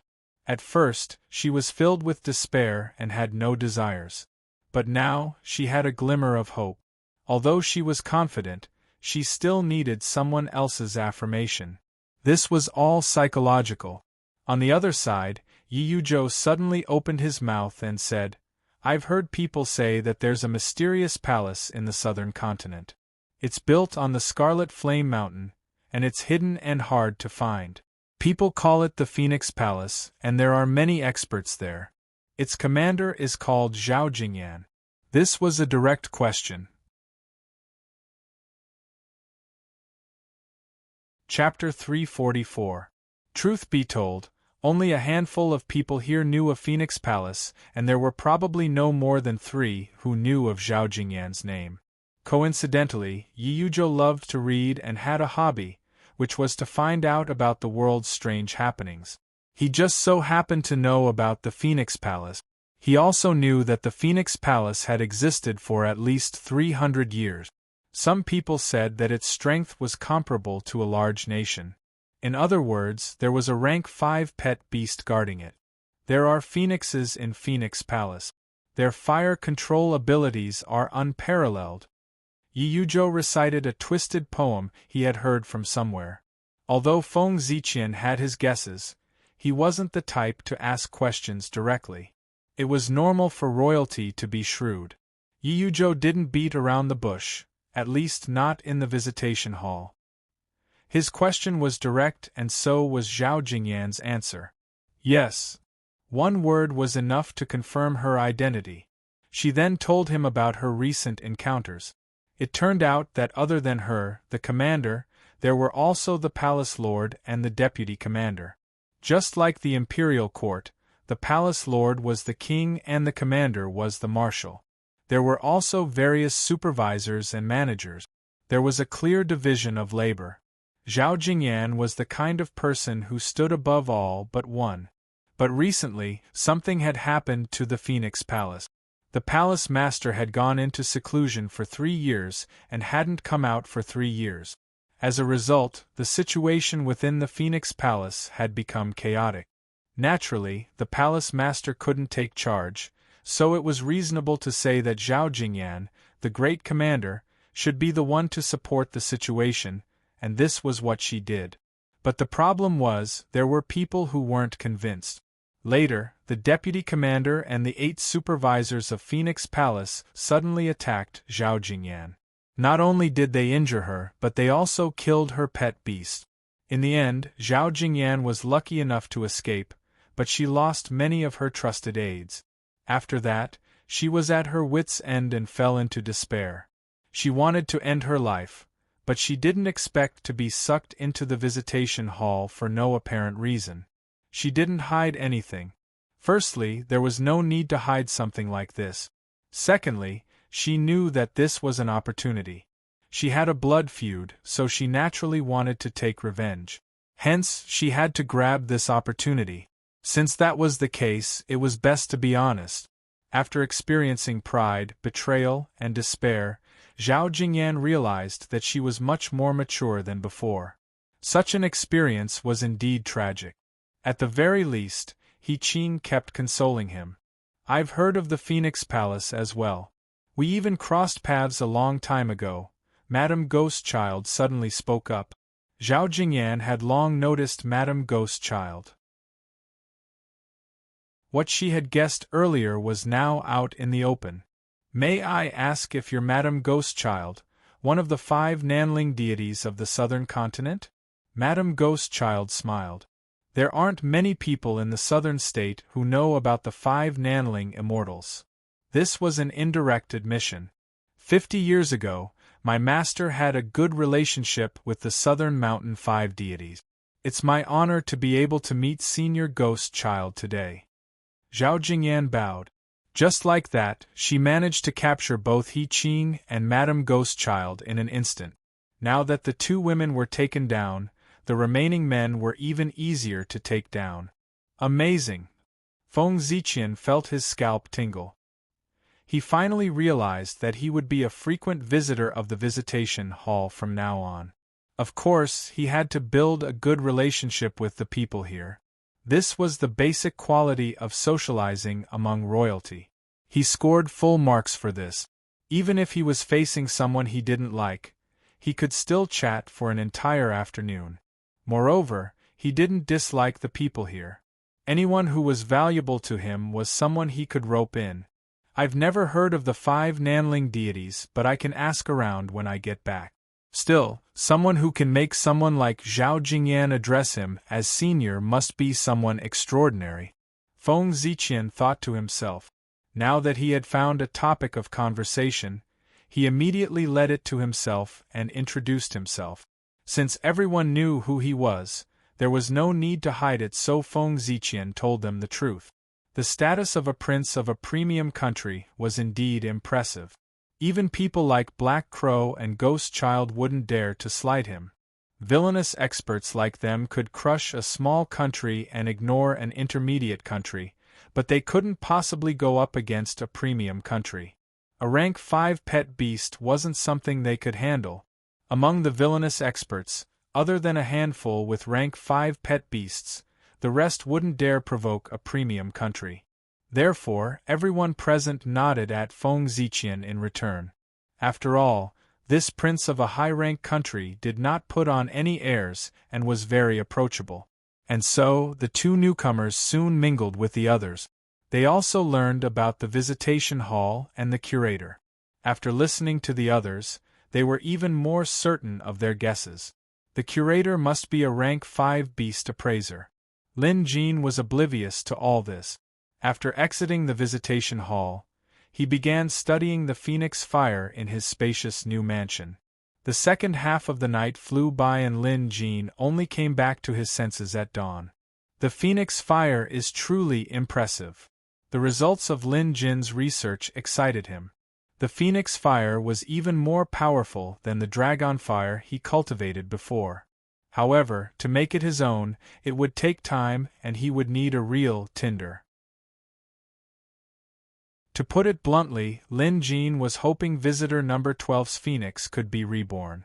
Only then would he be able to obtain the phoenix flame from the visitor's pet beast and use it to cultivate his own spells. His plan was set, but whether or not it could be reborn still depended on the phoenix's luck. Lin Jin couldn't do anything about it. After daybreak, Shonger and Little Five finished preparing dinner. After eating, Lin Jin headed to the association. It was another busy day. Along the way, people from Grace Pavilion came by once, but they were respectful and asked about what happened that night. Lin Jin had discussed this with Zhuo Wentong beforehand, so his answers were flawless. After they left, Lin Jin knew that Grace Pavilion was still investigating. However, Lin Jin wasn't afraid of Grace Pavilion or the forces behind them. The only troublesome one was Grassy Continent's westward country. This premium country didn't seem to have much of a reaction, and this made Lin Jin feel uneasy. Zhuo Wentong had been keeping an eye on this matter. If there was any news, he would inform Lin Jin at once. Lin Jin didn't waste too much time on this matter. Their plan back then was flawless, so there was no need to worry. Even if something were to happen, Lin Jin had a backup plan. That afternoon, someone from Maple City's relay station came with a letter. My letter. Lin Jin was puzzled but soon understood. After all, he was now the chief, so news from the royal capital might arrive via letter. Where did it come from? Lin Jin asked. The person replied, Chief Lin, it's from Reed City. Chapter 345. Sent from Reed City? Lin Jin was visibly stunned. He didn't recall having any acquaintances in Reed City. But soon, he recalled the group of armed escorts from a few nights ago. Weren't they here to visit Reed City? Back then, Lin Jin even asked Escort Zhang to return to Reed City and explain the situation to the owner of the Lingji, the Qiao family. Could it be that Escort Zhang had returned? Judging by the time, it's about time he returned. After sending the courier off, Lin Jin tore open the letter. One look and Lin Jin knew what was going on. After Escort Zhang returned to Reed City, he went to the Qiao family. The Qiao family didn't pursue the matter regarding the Lingji. Escort Zhang had made it clear in the letter. The Qiao family was a decent family. However, the letter also mentioned the trouble the Qiao family was in. Although it wasn't a specific problem, it must be serious. Otherwise, the Qiao family wouldn't have recruited so many experts to help them. The letter also mentioned that the Qiao family planned to host a banquet on the 15th of the month. Lin Jin calculated and realized that was tomorrow noon. The sun was already setting. Even if Lin Jin set off now, he would probably arrive in the middle of the night.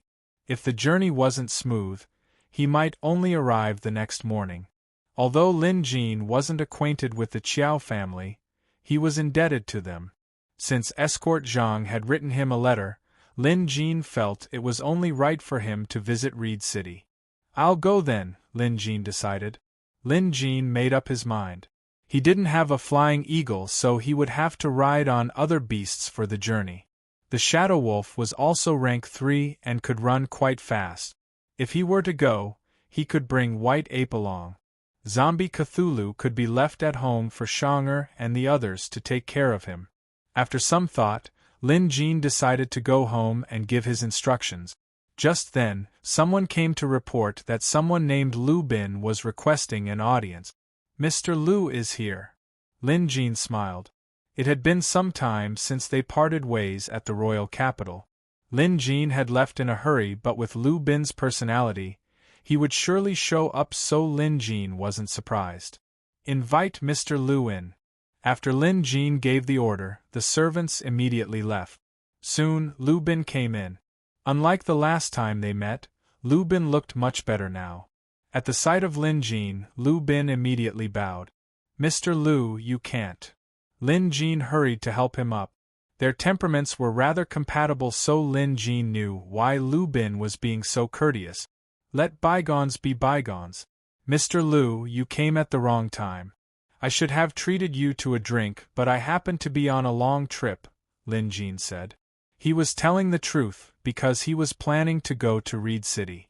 Far away? Where are you going? Lu Bin was stunned. If he didn't know Lin Jin's personality, he might have misunderstood that the man was purposely avoiding him. Lin Jin didn't hide it from them. He told them that he owed Reed City's Chiao family a favor, and after hearing that they were in trouble, he planned to head over to take a look. If he could be of any help, he would return the favor. I see. Having said that, Lu Bin smiled. Since you're only going tomorrow at noon, there's no hurry. It wasn't easy for me to find you, so let's drink till we're drunk tonight. Lin Jin shook his head. It's not that I don't want to, but Reed City is too far away. I have to hurry. Lu Bin smiled as well. Appraiser Lin, have you forgotten what I promised you back in the royal capital? Lin Jin was stunned before he was overjoyed. An eagle? Lu Bin nodded. That's right. Other than thanking you on behalf of my lord, I'm also here to fulfill my promise by gifting you an eagle. Having said that, Lu Bin blew on a specially made whistle. Sure enough, an eagle could be seen circling in the sky, letting out a long cry. Appraiser Lin, you can ride an eagle tomorrow and it'll only take you 2 hours. Why are you in such a hurry? Lin Jin nodded. Lu Bin was right. Traveling by land definitely wouldn't be as fast as riding an eagle. At this point, Lin Jin smiled. Since that's the case, let's drink till we're drunk. Hence, in Lin Jin's new mansion, they bought some fine wine and some appetizers. While they were drinking, they talked about what happened in the royal capital. But now that the issue had been resolved, both of them calmed down as they talked about the dangers they faced. After drinking until midnight, Lin Jin allowed Lu Bin to stay the night at home. The mansion was huge now anyway, unlike before when they couldn't even accommodate guests even if they wanted to. With the eagle's horn whistle, Lin Jin got to experience what it felt like to soar in the night sky. Most eagle beasts didn't have high ranks and weren't good at close combat, but they were the best aerial mount. More importantly, some of these beasts could be controlled by whistling without the need for a blood contract. The next day, after having breakfast with Lu Bin, the latter excused himself, saying that he wanted to catch up with Yi Yuzhou. Lin Jin knew that the man didn't want to disturb him. Before he left, Lu Bin told Lin Jin that if he didn't have time to go to the royal capital, the 6th princess would personally visit him at Maple City to thank him. Lin Jin knew he couldn't dissuade him, so it didn't matter. Come if she wanted to. Lin Jin didn't plan on going back to the royal capital for the time being. After Lu Bin left, Lin Jin checked the time. Without wasting any time, he instructed White Ape to ride the eagle to Reed City with him. Lin Jin had never been to Reed City before, so the journey wasn't as smooth. He had to land frequently to determine his direction and even ask for directions, wasting a lot of time. Thankfully, they arrived at Reed City before noon. Reed City was surrounded by lakes and rivers. From the sky, it looked like an exquisite painting. Lin Jin landed outside and had the eagle hover in the air while he entered the city with White Ape. Lin Jin didn't think too much about why he only brought White Ape with him. White Ape was strong in combat and had a fortuitous encounter where he refined his hyoid bone, allowing him to speak human language. With this, other than Shonger and Little Five, White Ape had the highest chance of transforming into a human. Hence, Lin Jin kept him by his side so that he could teach him at any time. It was also a sign of his high hopes for the creature. Besides, with a smaller White Ape following him around, Lin Jin could pretend to be his pet beast. It was killing 2 birds with 1 stone. The scenery outside Reed City was picturesque. Water boats and reeds reflected each other's beauty. Within the city, there were also many waterways for small boats to traverse. Within the Jade Dragon Kingdom, Reed City was also known as the City of Water. If one was in the mood, one could even take a boat ride along the crisscrossing waterways and leisurely enjoy the city's scenery. Besides, most of the goods in the city were transported by this boat, making the city bustling with activity. Other than the city's residents, there were also many tourists from other parts of the city. There were also quite a number of people like Lin Jin who brought pet beasts with them. Chapter 346. In Maple City, if one were to ask about the Sher family, they would probably know about them. Asking about the Chiao family in Reed City was the same. Moreover, everyone in Reed City knew about the Chiao family's banquet today. The Chiao family? Of course I know about them. They're a grand family with so much money that they can't even finish spending it. Every medicine hall in the city belongs to them. I heard that the Chiao family has invited many capable people from the martial world to a banquet today. Even if we don't have the skills, we'd still be able to enjoy a good meal. That was how the locals who were stopped by Lin Jin explained. From what he said, it was clear that he cared a lot about the Chiao family's banquet today. Ever since I woke up this morning, there has been a nice aroma coming from the Chiao family's place. Just follow the smell and you'll be able to find the place, the man said as he gulped down his saliva. Lin Jin quickly thanked this gluttonous man before heading over to the Chiao family's manor. Although Escort Zhang had sent him a letter asking him to come, he was still here to solve the Chiao family's problem, so he decided to just go there. Suddenly, Lin Jin's eyes flickered as he sensed an aura. Why is it here? Lin Jin couldn't help but mutter to himself after identifying the faint aura. This aura belonged to Lin Jin's dragonfire. Recently, Lin Jin hadn't used this spell much other than to practice it. The only time he used it against an enemy was when he helped Lu Yunhe get rid of the black insect that formed a blood contract with Lu Ba. Lin Jin could naturally sense it if he had been burned by dragonfire. Could it be that the demonic appraiser who secretly planted the bug in Lu Ba is in Reed City? The thought popped into Lin Jin's mind. However, his cultivation wasn't high enough, so even if he could sense the lingering aura of dragonfire, he couldn't pinpoint its exact location. Let's go check out the Chiao family's manor first. Once the Chiao family's business is settled, I'll investigate further, Lin Jin decided. After all, he was here for the Chiao family.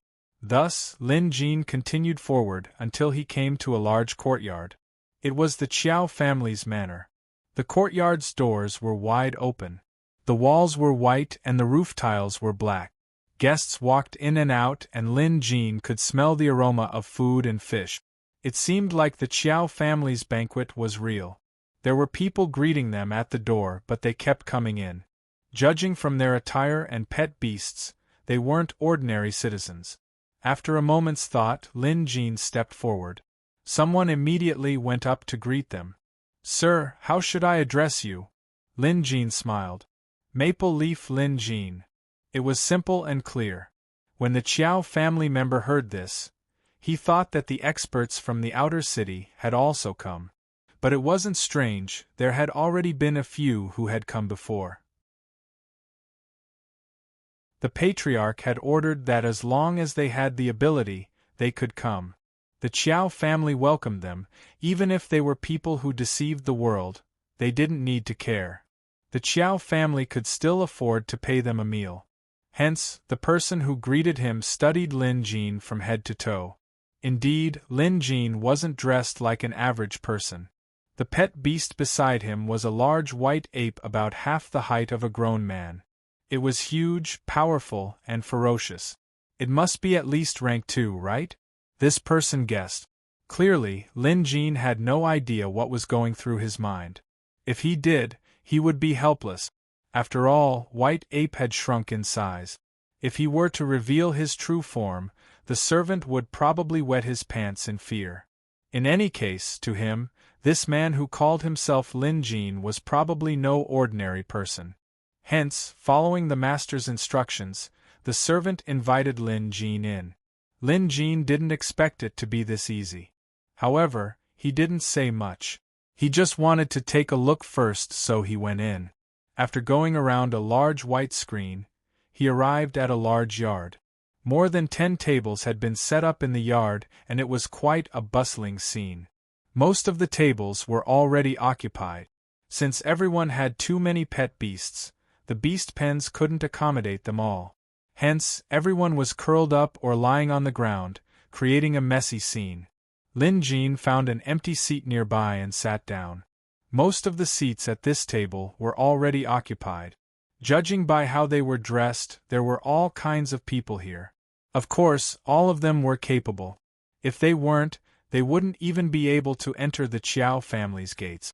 The banquet hadn't started yet, so Lin Jin sat quietly and sipped on his tea.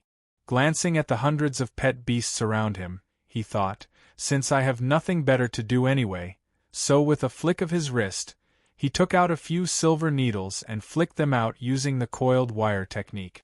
No one noticed. The pet beasts only felt a slight pain in a certain part of their body before it went back to normal. In less than 10 minutes, all the pet beasts here had been pricked by Lin Jin's silver needles. The number of pet beasts recorded in the museum had increased by another 100. Of course, this was a good thing. However, there was still no sign of a beast with a higher level of deterrence. Based on Lin Jin's estimation, he might have to record several thousand more pet beasts before he could receive a reward. He would just have to take it slow. People entered one after another. Suddenly, Lin Jin looked up at the door. 4 people walked in from the other side. The leader was an old man with a purple gold crown on his head. His expression was stern, but there was a hint of viciousness to it. This old man didn't have a pet beast with him, but he exuded the aura of a beast. Needless to say, he was an expert who cultivated the Beast Master Scroll. The 3 people behind him all had powerful auras as well. One of them was a young man with a smile on his face. On his shoulder was a large rat the size of a house cat. It was quite a frightening sight. Another was a man dressed like a boatman. He was barefooted and had tanned skin. However, this man didn't have a pet beast with him either. He didn't seem to have cultivated the Beastmaster Scroll either, so he probably didn't have a pet beast with him. The last person was a man with burnt hair and no eyebrows. He was dressed like a traveling pharmacist, but because his hair and eyebrows were burnt off, he looked even more ferocious. On his shoulder was a large bat that looked just as ferocious and ugly. Lin Jin's gaze fell upon this man. Although the faint aura of dragon fire on him was so weak that it was almost undetectable, Lin Jin could still sense it at such a close distance. Lin Jin narrowed his eyes with an inexplicable smile on his face. Even a demonic appraiser was here. And as the saying goes, enemies are bound to meet on a narrow road. To think Lin Jin would run into the person who attacked Lu Ba back then. Lin Jin never had a good impression of appraisers who used demonic spells. Now that he had encountered one, he definitely wouldn't let the matter rest. Call him an abhorrer or a busybody, but since the man was here, he couldn't expect to get away so easily. After the 4 of them entered, they sat at a table nearby. By now, the dozen or so tables were already filled with people, and there weren't many empty seats left. Seeing this, the Qiao family's manager knew it was about time. If more people showed up, there wouldn't be any seats left. Moreover, the number of people here was more than enough. He immediately ordered someone to close the door. Once the door was closed, it was as if the family was closing its doors and rejecting all guests. Based on Lin Jin's observation, although the Qiao family recruited talented people, they were also divided into different ranks. The ones at the front table were probably the Qiao family's recognized guests, who were stronger than the rest. Meanwhile, the ones at the other end of the table were temporary helpers. They definitely weren't as valued as the ones at the front.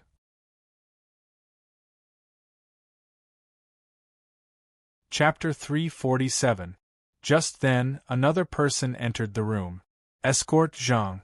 He had his rank 3 dock-tail mountain lion with him. Although his strength had improved, he was still as gentle as ever. He didn't get cocky just because his pet beast was rank 3. Upon entering, Escort Zhang scanned his surroundings with anticipation. Then, he spotted Lin Jin. Excitement flashed in Escort Zhang's eyes as he hurried over. Coincidentally, there was an empty seat next to Lin Jin. Escort Zhang didn't dare to take it at first and was about to bow when Lin Jin stopped him. Only then did Escort Zhang snap out of his daze and quickly sat down. However, he sat upright and still with a stern expression. His body leaned forward slightly toward Lin Jin as a sign of respect. "Appraiser Lin, I didn't expect you to really come." Escort Zhang rubbed his palms together nervously. Lin Jin smiled and patted the man on the shoulder. "I told you, I'll return the favor I owe them. Since that's the case, we should definitely come. But since the Qiao family has brought so many experts with them, I don't think they'll be of much help." Escort Zhang rubbed his palms together. Escort Zhang looked at Lin Jin. Lin Jin was just spouting nonsense. Setting aside the trouble the Qiao family was in, Lin Jin was sure that those demonic appraisers weren't just here for a meal. Although Lin Jin had no idea what they were here for, based on their previous actions, they were most likely up to no good. If these demonic appraisers were to plot against the Qiao family, these so-called guests wouldn't be able to help much. After all, they wouldn't fight you head-on. Instead, they would resort to underhanded methods such as sneak attack. As the saying went, it was easier to dodge a spear in the open than an arrow in the dark. But to Escort Zhang, Lin Jin didn't bother to say much. Escort Zhang chuckled.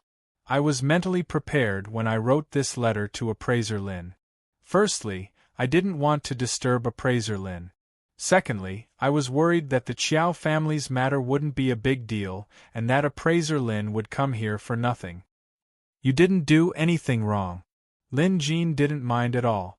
Escort Zhang was a decent man with a steady personality and was honest and loyal.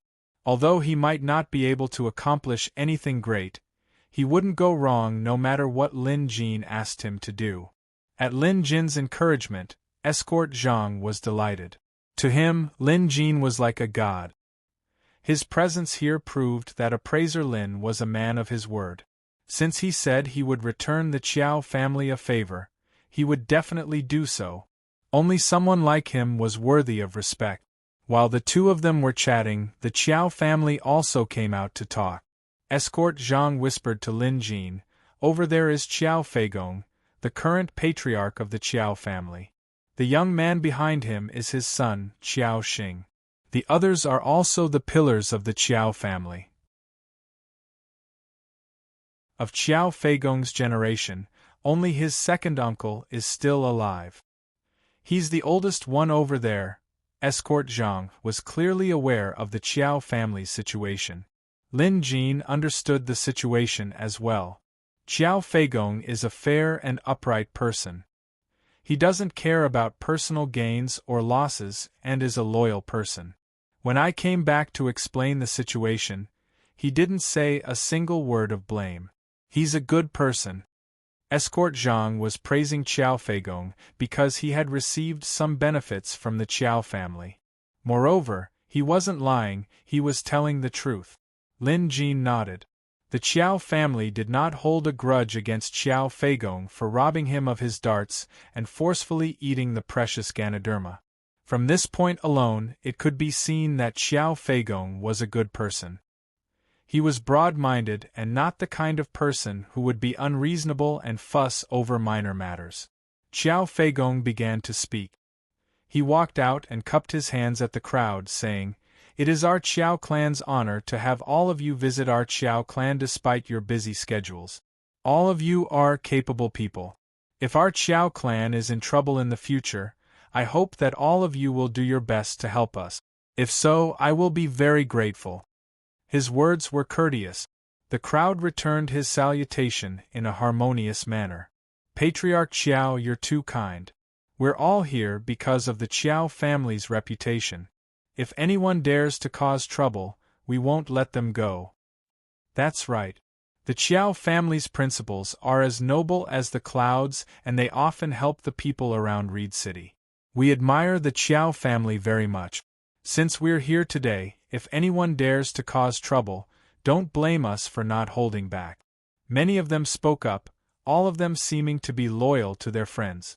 Qiao Feigong was overjoyed. This was exactly the effect he wanted.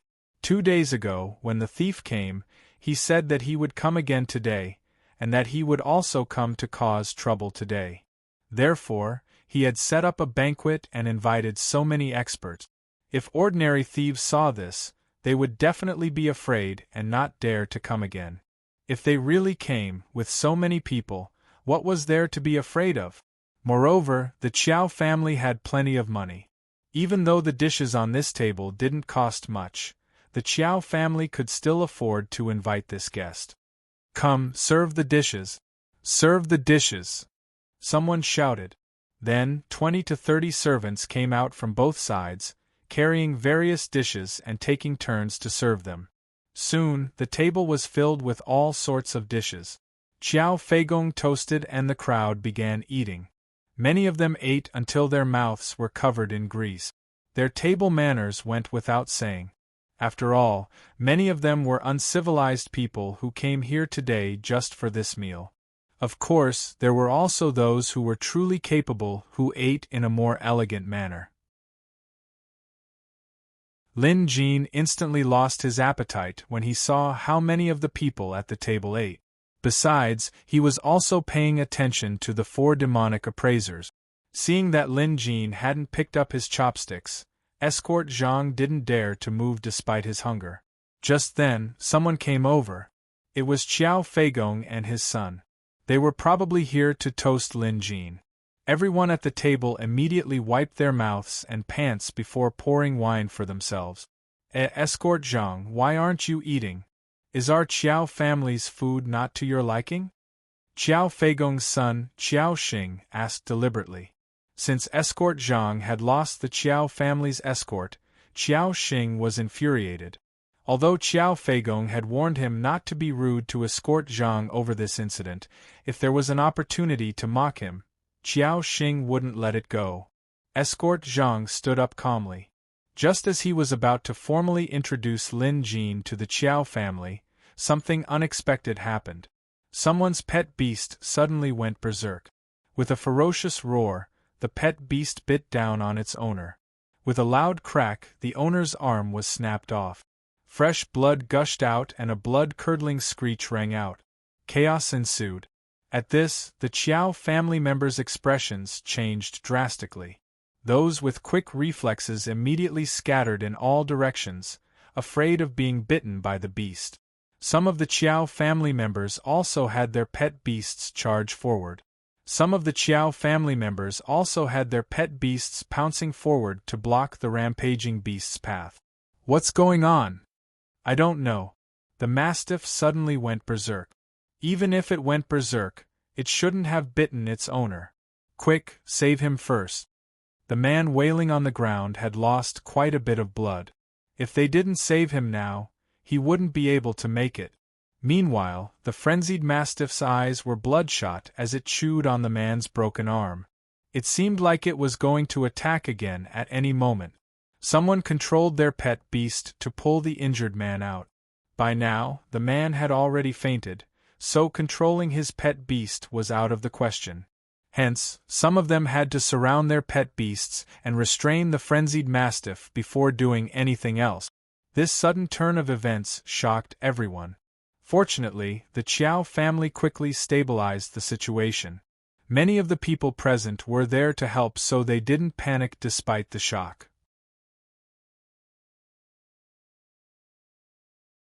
Chapter 348. It's probably just an accident, Qiao Feigong said. Qiao Feigong said. This was the only thing he could say to appease the crowd. After all, they did not know what was going on. But one thing was for sure, this wasn't a good omen. Lin Jin remained silent with a frown. Beside him, Escort Zhang was shocked as well. He whispered, "How could this pet beast go berserk for no reason? And the one biting is its owner?" This was unheard of. Even if a pet beast went berserk, it shouldn't bite its owner. Someone is using sorcery to mess with the pet beast's mind, Lin Jin suddenly said. However, his voice was soft so only Escort Zhang could hear him. Sorcery! Escort Zhang was startled. Lin Jin didn't elaborate. Although he could tell that someone was casting sorcery, He had yet to figure out what kind of sorcery it was. Lin Jin had been observing the 4 demonic appraisers, but they didn't cast any spells, so he couldn't do anything. However, Lin Jin knew that these 4 must have something to do with this incident. And this wasn't the end of it. Sure enough, another cry of agony was heard, causing everyone's hearts to palpitate. Looking over, they saw another pet beast going berserk. Its eyes were also bloodshot as it madly attacked the people around it. One of them couldn't dodge in time, and got his stomach bitten open. If it weren't for someone pulling him back, he would have been bitten to death by the pet beast. After all, this pet beast was a short-snout lake crocodile with terrifying bite strength. How could this be? Why did this pet beast suddenly go berserk? This is the second one. If it only happened once, it could only be considered a coincidence. But for it to happen twice in such a short period of time, who would believe it? At that moment, someone suddenly shouted, "Look, there's an arrow on the wall over there." The crowd quickly looked over. Sure enough, an arrow had appeared out of nowhere and was embedded in the wall. There was a piece of paper wrapped around the arrow. Someone went over to take a look and their expressions changed drastically. Qiao Feigong's son, Qiao Xing, rushed over angrily and asked, "What does it say?"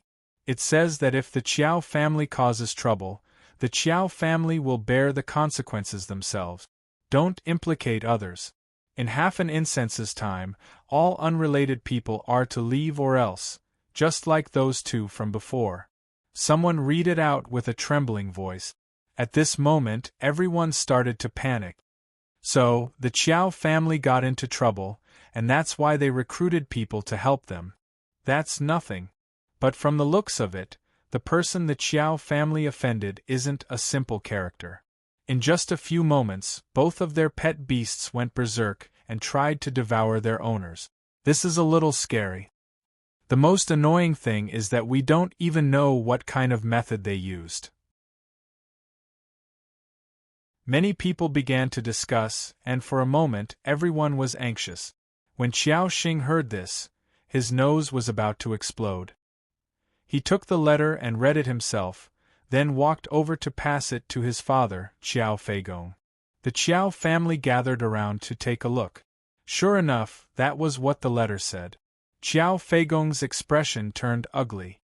It must be a trick of the thief that night. This person's methods are too despicable. He doesn't dare to fight with real weapons, so he's only attacking in the dark? Qiao Xing was so angry that he cursed. Qiao Feigong was, after all, young and impetuous. His expression was solemn, and he was much steadier. "Xinger, please calm down." Having said that, Qiao Feigong saluted the crowd and said, "A thief has used such despicable methods to harm the innocent. Our Qiao family has no feud with them. It was the thief who coveted our family's belongings. Everyone, please don't panic. It's precisely because the thief is weak that he chose to attack in the dark. As long as we work together, how would the thief dare to act rashly?" This was both a reassuring and an analysis. At the current stage, this was all Qiao Feigong could say.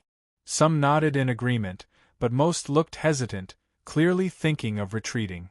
After all, they had witnessed the bloody scene earlier. The thief's methods were indeed strange and terrifying. Being able to drive pet beasts crazy was something they couldn't defend against. Perhaps the next pet beast to go berserk would be their own. This also made them suspicious and wary of their pet beasts. This was definitely not a good thing. After all, they had to rely on their pet beasts to fend off the enemy. Now that they couldn't even rely on their pet beasts, what was the point of fighting?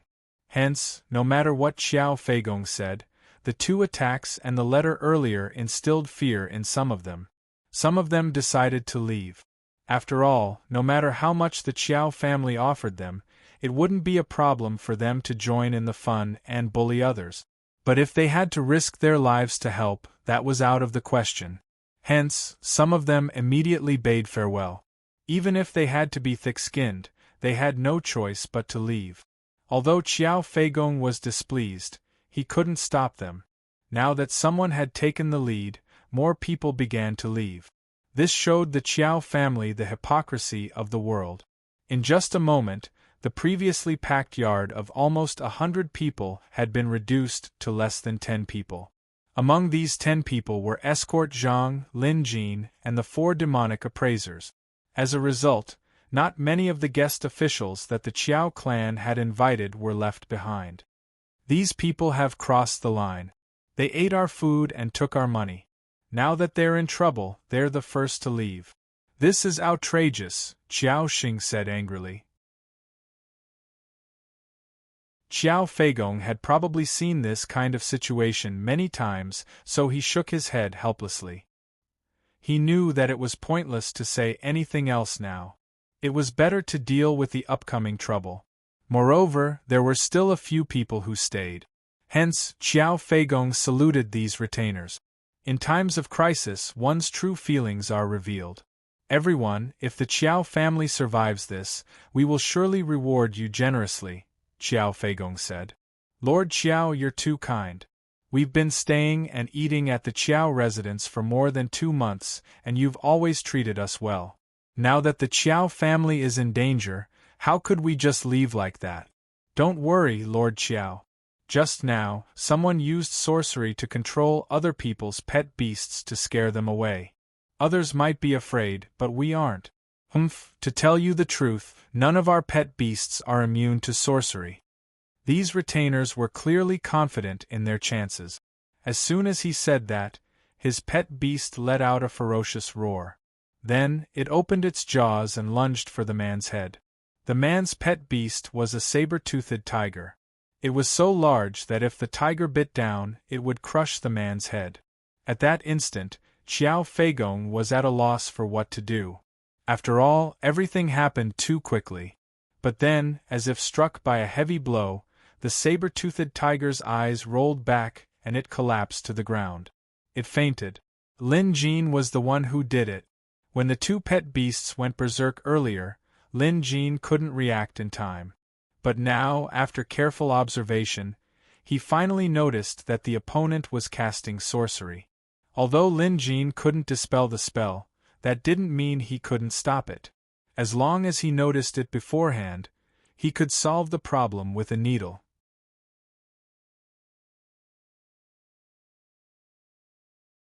Chapter 349. Lin Jin knew that it was demonic magic that was driving these beasts into a frenzy, so he didn't kill the saber-toothed tiger. The tiger's owner was drenched in sweat. He had just returned from the jaws of death, so he couldn't even speak. Only then did the others come to their senses and gasped in shock. The 4 demonic appraisers were stunned as well. The old man with the purple gold crown looked especially grim. Elder Zhou, there's an expert. I know. The old man's gaze was cold. He looked around and mumbled, "No matter who the expert is, I refuse to believe that he can overcome my attack." Having said that, he made a hand seal hidden within his sleeve. In the next moment, a few mosquitoes flew out from his sleeves and quietly flew towards the other beast. This flying mosquito was the key to driving these beasts into a frenzy. These flying mosquitoes were refined using a special demonic technique, so each one of them was extremely valuable. These mosquitoes could silently fly into the beasts' mouths, noses, orifices, and even into their brains. This was why these beasts would go berserk, submit to human control, and even bite their master. This was also one of the demonic appraiser's most advanced spells. As a high-ranking member of the Demonic Appraisal Association, Elder Zhou had been successful in using this demonic art for the past several decades. No one had been able to see through it and no one had been able to break it. Moreover, he had always been a cautious person, so he had never failed. This time, it was the same in his understanding. No one could stop them from obtaining what they wanted from the Qiao family. If the Qiao family knew what was good for them, they would hand over the item with both hands. If they didn't, they would just take it from them. This was how unscrupulous the demonic appraisers were. But this time, Elder Zhou had no idea that he had encountered an expert. Lin Jin suddenly noticed something flying toward White Ape and escort Zhang's mountain lion. Yet, neither the White Ape nor the mountain lion noticed it. It was only because Lin Jin was prepared and spread his psyche that he noticed it. Otherwise, he wouldn't have been able to detect the problem just like before. Now, he knew. 2 tiny flying mosquitoes flew over. When Lin Jin noticed them, he flicked his fingers and 2 needles shot out to kill the 2 flying mosquitoes without anyone noticing. This was a battle between experts. At the same time, Lin Jin noticed the mosquitoes flying toward the other pet beasts as well. They had already burrowed into their ears and nostrils. Lin Jin knew that the reason the pet beasts went berserk earlier must have something to do with these mosquitoes. It was too late to kill the flying mosquitoes now. Fortunately, he could solve the problem by restraining the pet beasts in advance. In this way, without anyone noticing, this round of battle had already ended. Lin Jin gained the upper hand. Every time a berserk flying mosquito was used, there would be 1 less, and it couldn't be recycled. Now that he had lost 5 or 6 of them, Elder Zhou would be lying if he said he didn't feel the pinch. Eyes wide, he slammed the table and stood up. He didn't know who did it, but he was sure that it was someone in the crowd. Therefore, he didn't care about the others. Instead, he cupped his hands towards the surroundings and said, "I wonder which expert is present. Since it has come to this, why don't you come out and meet me?" At this time, the Qiao family still hadn't reacted. Why did this guest suddenly stand up and say such inexplicable words? Qiao Xing was about to step forward, but he was quickly pulled back by Qiao Feigong. "Father, you don't speak." Qiao Feigong's gaze was stern. As the saying went, old people become wiser. At times like this, Qiao Feigong could still tell what was going on. That elderly guest was obviously no ordinary person. There must be a reason why he suddenly spoke so strangely. So, Qiao Feigong decided to observe first. After all, it was hard to tell if he was a friend or foe. Qiao Feigong wasn't dumb. He knew that some people with ulterior motives had snuck into the crowd today. Perhaps that thief from last night was here as well. And among those who had yet to leave, there must be enemies. Especially since there were 5 unfamiliar faces here. On one side were 4 people, led by the purple-robed old man who spoke earlier. On the other side was a young man who sat beside escort Zhang. Qiao Feigong had noticed these 2 groups long ago. To him, there was definitely something fishy going on between them. At the same time, Qiao Feigong ordered his subordinates to get ready to make a move. After all, he had a feeling that any enemy targeting the Qiao family, no matter which side it was about to make a move. The scene suddenly became a little strange. Seeing the crowd of pet beasts and Qiao family members surrounding them, Elder Zhou sneered. "Still not showing yourself? Fine. If that's the case, let's see if you can hold yourself back."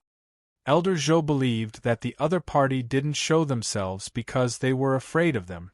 But in fact, Elder Zhou was very conceited. To him, the Qiao family was nothing more than a piece of meat in his mouth.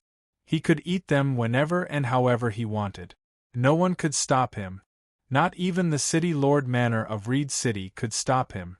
Of course, he was aware of the grudge between the Qiao family and the previous city lord. Hence, Elder Zhou was certain that the Qiao family wouldn't dare report this to the authorities.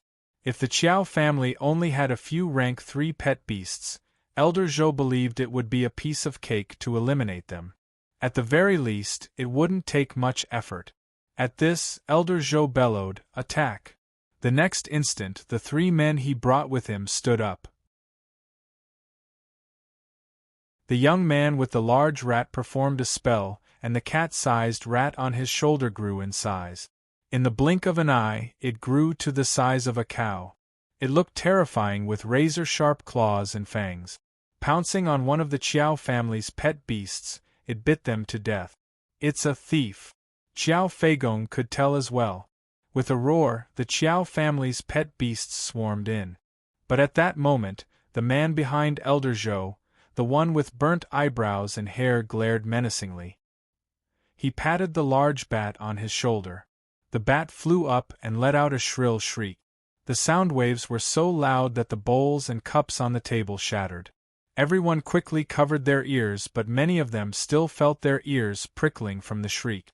They felt dizzy, and those who weren't strong enough collapsed to the ground. Many of the Chiao family's pet beasts were also dizzy. Even their rank 2 pet beasts couldn't unleash their full potential. "Haha, this spiked drum bat sure is powerful," the bald man guffawed proudly. With this, the Chiao family only had 3 rank 3 pet beasts that could still fight. However, their owners were currently dizzy and unable to control them. Elder Zhou raised his hand and a puff of black blood sprayed out, drenching the Chiao family's rank 3 pet beasts. In an instant, the 3 pet beasts cried out in pain as the black blood corroded their fur and turned into a black mud-like substance that stuck to their bodies.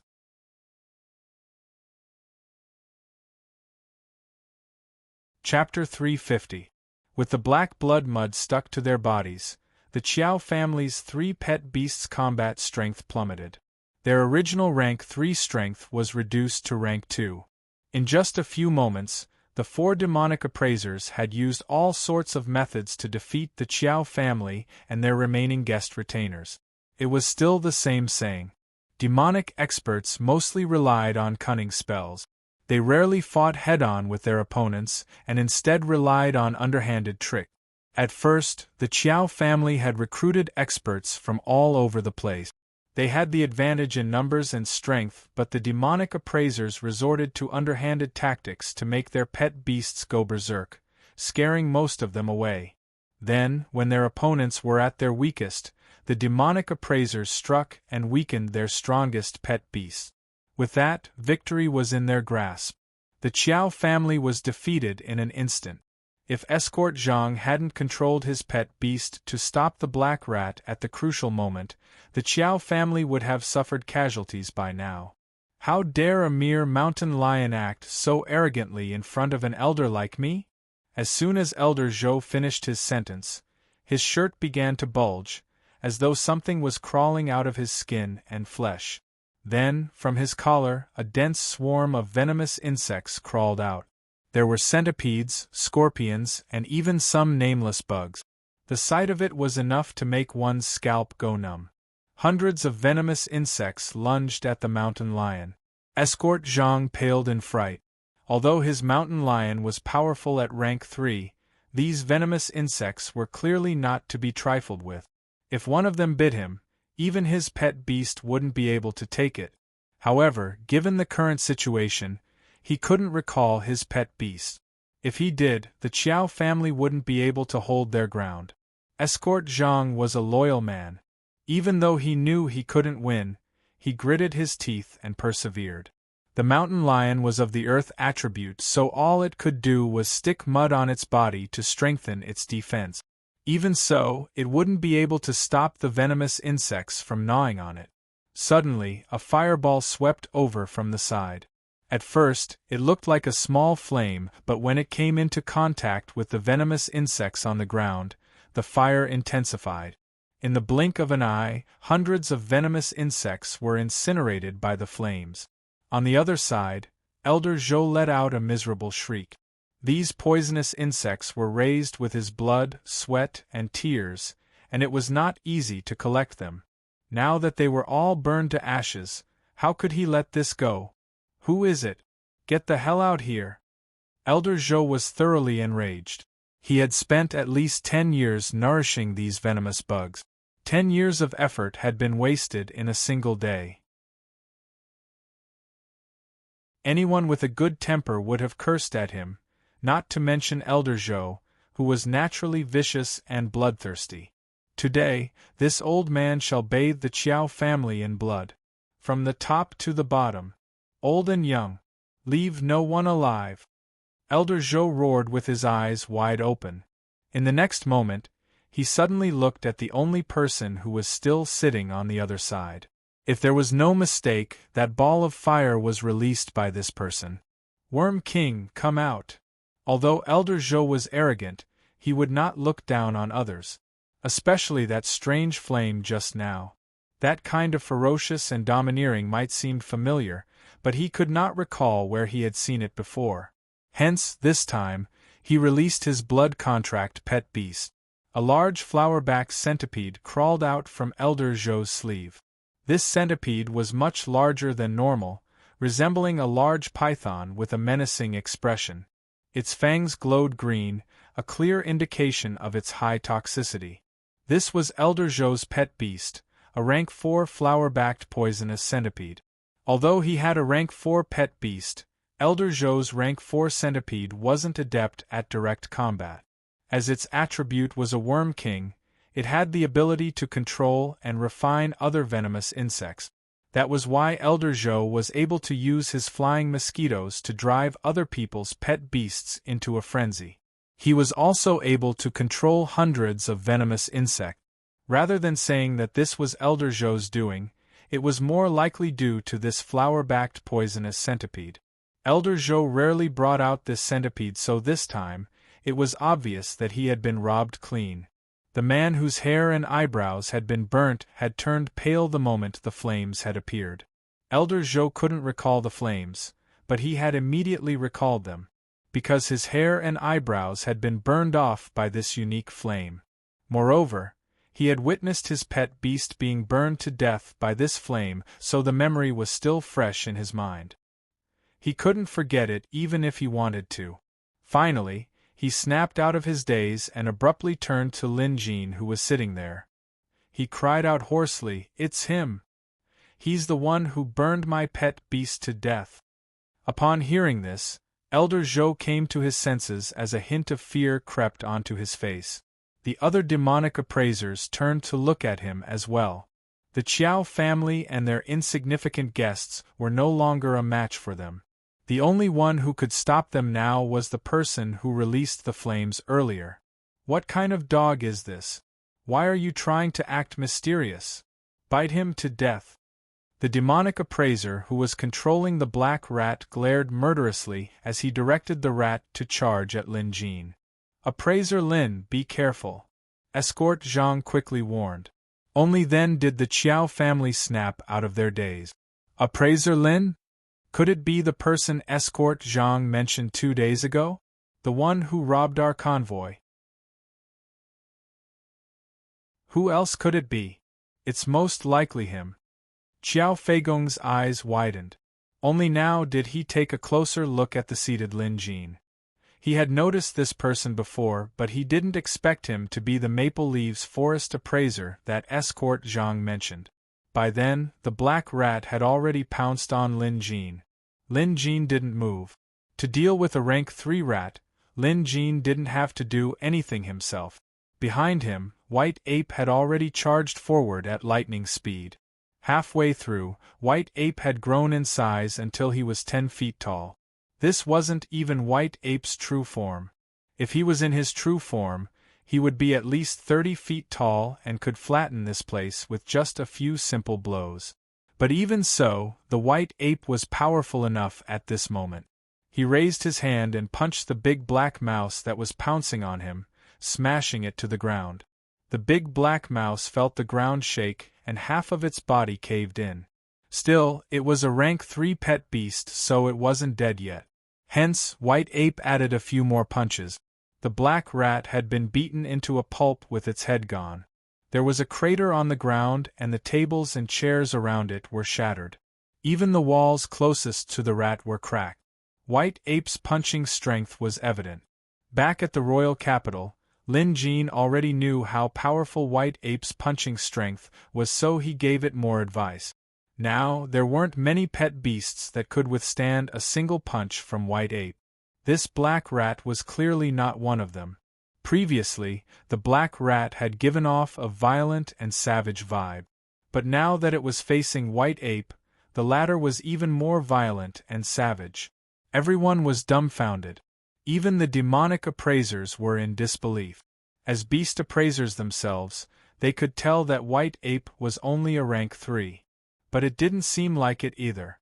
The strength White Ape displayed earlier had clearly surpassed a rank 3 pet beast.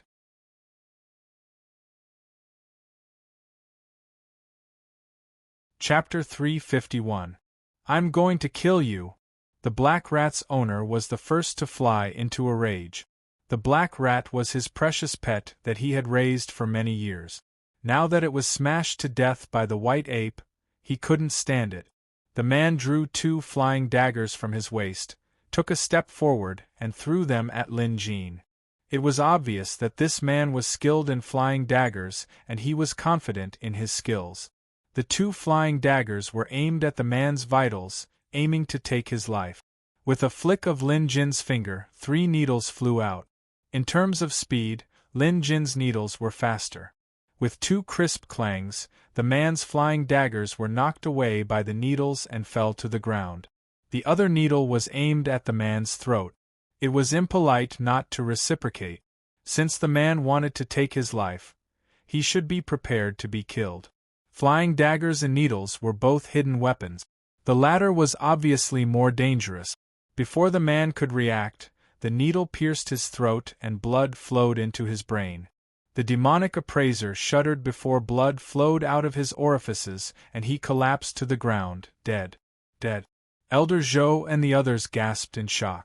Everything just now happened too quickly. He only knew that his subordinate had thrown the flying dagger, and he thought that the other party would definitely die. One must know that his subordinate's flying dagger technique was quite powerful. Who knew how many people had died under this flying dagger and became fugitive? But this time, the flying dagger was deflected and the one who died was his subordinate. The tables had turned so quickly that by the time Elder Zhou and the others realized what had happened, the man was already dead. Out of the 4 of them, 1 of them was dead. The traveling pharmacist was scared out of his wits. After all, he had suffered a huge loss at Lin Jin's hands and almost died. The last boatman was skilled in martial arts. As his pet beast could only live in the water, he didn't bring it along so it wouldn't be of much help. Even so, they were more than enough to deal with the Qiao family. But now that they had another person, the situation was different. At least, it seemed like they were at a disadvantage. Elder Zhou quickly said to Lin Jin, "Sir, we have no grudges against each other and the Qiao family doesn't seem to know you either. Why are you getting involved in this mess for the Qiao family? Let's each take a step back. You go your own way and we'll go ours. What do you think?" He was admitting defeat, but there was nothing that could be done about it. Even though they had exchanged blows, Elder Zhou was still unable to get a good grasp of the other party's strength. Not only that, traveling prescription medicine merchant's evil spell had been nullified by a fire spell, resulting in the death of his pet beast. There was even a fire seed planted in the merchant's body. Even though he was the one who took action, the merchant's hair and eyebrows were all burnt off. At that time, Elder Zhou still had a vivid memory of that flame, and he was very fearful of it. Now, this man was sitting right in front of him. Sure enough, he was an expert.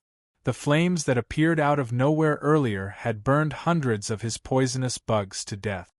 His pet beast, the great white ape, had smashed the black rat to death in no time. Even one of his subordinates had died mysteriously. Needless to say, this was the doing of the person in front of him. In the past, it was always others who feared the fearsome methods of the Demonic Appraisal Association. Today, the tables were turned. They were the ones who should be afraid. Of course, this was not Elder Zhou's first day roaming the Jianghu. He knew very well that the other party would not let this matter rest. Even if he gave in, it would be useless. Sometimes it was a battle of life and death. It was either you die or I die. Hence, when Elder Zhou said those words, he wasn't really giving in. He was just waiting for an opportunity to launch a sneak attack. They were used to sneak attacks and sneak attack. The next instant, the centipede in Elder Zhou's sleeve suddenly flew up and spat out a mouthful of green venom. This venom was clearly very potent. Coming into contact with it would result in instant death. Elder Zhou had been preparing for this move earlier. His plan was simple. He wasn't going to risk his life, but he was going to use this opportunity to escape. His opponent's flame spell was too overbearing and he couldn't afford to provoke him. Moreover, his pet beast was ferocious too. Even if he was poisoned, he might not be able to handle it. Hence, he couldn't succeed today. However, Elder Zhou wasn't afraid. Lin Jin watched as the venom rained down like rain. With a wave of his hand, a ball of flames surged out like a fan. Dragonfire. In an instant, as if a giant dragon was breathing, a wall of fire formed, keeping the venom at bay. At the same time, Elder Zhou and the others were already making their escape. Trying to escape? It's not that easy. Lin Jin abruptly raised his hand as if he was holding a sword. Then, he slashed at the air. Take this! This roar was like a thunderclap. Even Elder Zhou was startled. He was horrified, but he didn't dare to look back. Instead, he sped up and ran. The other two couldn't hold on any longer. At the sound of "take this," the traveling pharmacist and boatman couldn't help but turn back. Then, all of them, including Elder Zhou, felt as if they had been slashed by a sword. The first two men spat out mouthfuls of blood and collapsed to the ground, dead. Elder Zhou let out a cry of agony and fell to the ground. Although he wasn't dead, he was gasping for air. His pet beast had already died a step ahead of him. Strangely, Lin Jin's grip was empty. There was no sword at all. None of the three men, including their pet beasts, were injured. Yet, three of them were dead and one of them was gravely injured. The heavily injured Elder Zhou probably wouldn't be able to live much longer. Trembling, he forced himself to turn around and saw Lin Jin standing a distance away. His hand was still in the slashing motion, but Elder Zhou also noticed that there was no sword in his opponent's hand. What's going on? Elder Zhou was dumbfounded. Then, he breathed his last. He died with his eyes wide open. Even in death, he didn't know how he died. It felt as if he had been slashed by a sharp sword, but Lin Jin didn't have a sword in his hand either. Elder Zhou and his companions died with their eyes wide open. The others who saw it with their own eyes were at a loss. However, no one dared to make a sound. Only Escort Zhang looked agitated. As he had seen Lin Jin's supernatural powers before, Escort Zhang wasn't surprised. To him, Lin Jin was able to walk on clouds and evolve so many pet beasts in an instant. So, it made sense that he could slash an enemy without a sword in his hand. Going against Appraiser Lin is like throwing an egg against a rock. This was Escort Zhang's honest opinion. The Qiao family members finally came to their senses. Qiao Feigong was the first to react. He immediately leaned forward and took a few steps forward to bow at Lin Jin. Qiao Feigong greets Appraiser Lin. Seeing their patriarch's reaction, the rest of the Qiao family followed suit and bowed. Even the fearless and arrogant Qiao Xing looked excited as he bowed at Lin Jin. Youngsters like him were rebellious, but at the same time, he was also the fastest to develop respect and admiration after witnessing a truly powerful person in action. Lin Jin's lightning-fast killing of the 4 thieves had completely exceeded Qiao Xing's understanding. Naturally, he was the fastest to submit to Lin Jin. After all, only a few people in the Qiao family knew who Lin Jin was. When Escort Zhang was narrating the story, only a handful of them were present, so most of the Qiao family members were clueless. They were now whispering to each other about who this almighty Appraiser Lin was.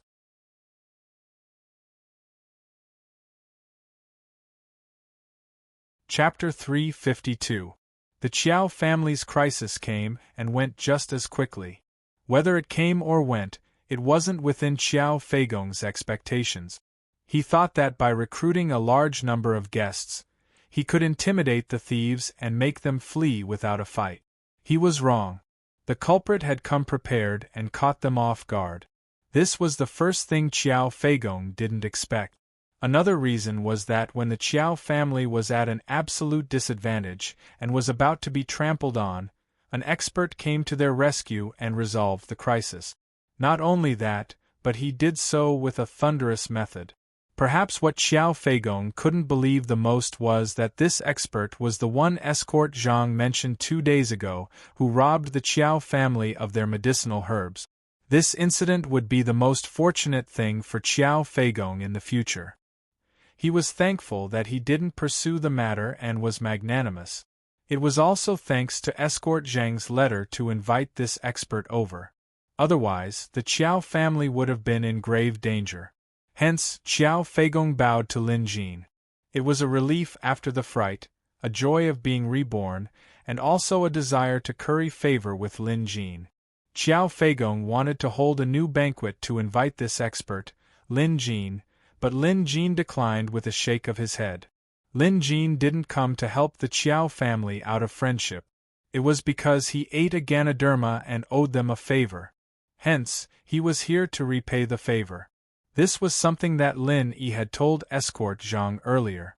Also, from Lin Jin's perspective, the Qiao family's troubles hadn't been completely eradicated. There were definitely more demonic appraisers than just these 4 people. When weeding out weeds, one must eliminate the roots, especially when dealing with an existence like the Demonic Appraisal Association. This way, Lin Jin could enforce justice on behalf of the heavens while eradicating the Qiao family's troubles, repaying the debt of gratitude. Of course, Lin Jin could tell that the Qiao family was trying to befriend him. If there was nothing else, staying for a meal wouldn't be a big deal. But now was the perfect opportunity to destroy the Demonic Appraisal Association, so Lin Jin had to prioritize the bigger picture. Lin Jin glanced at the 4 corpses on the ground before locking his gaze on the boatman.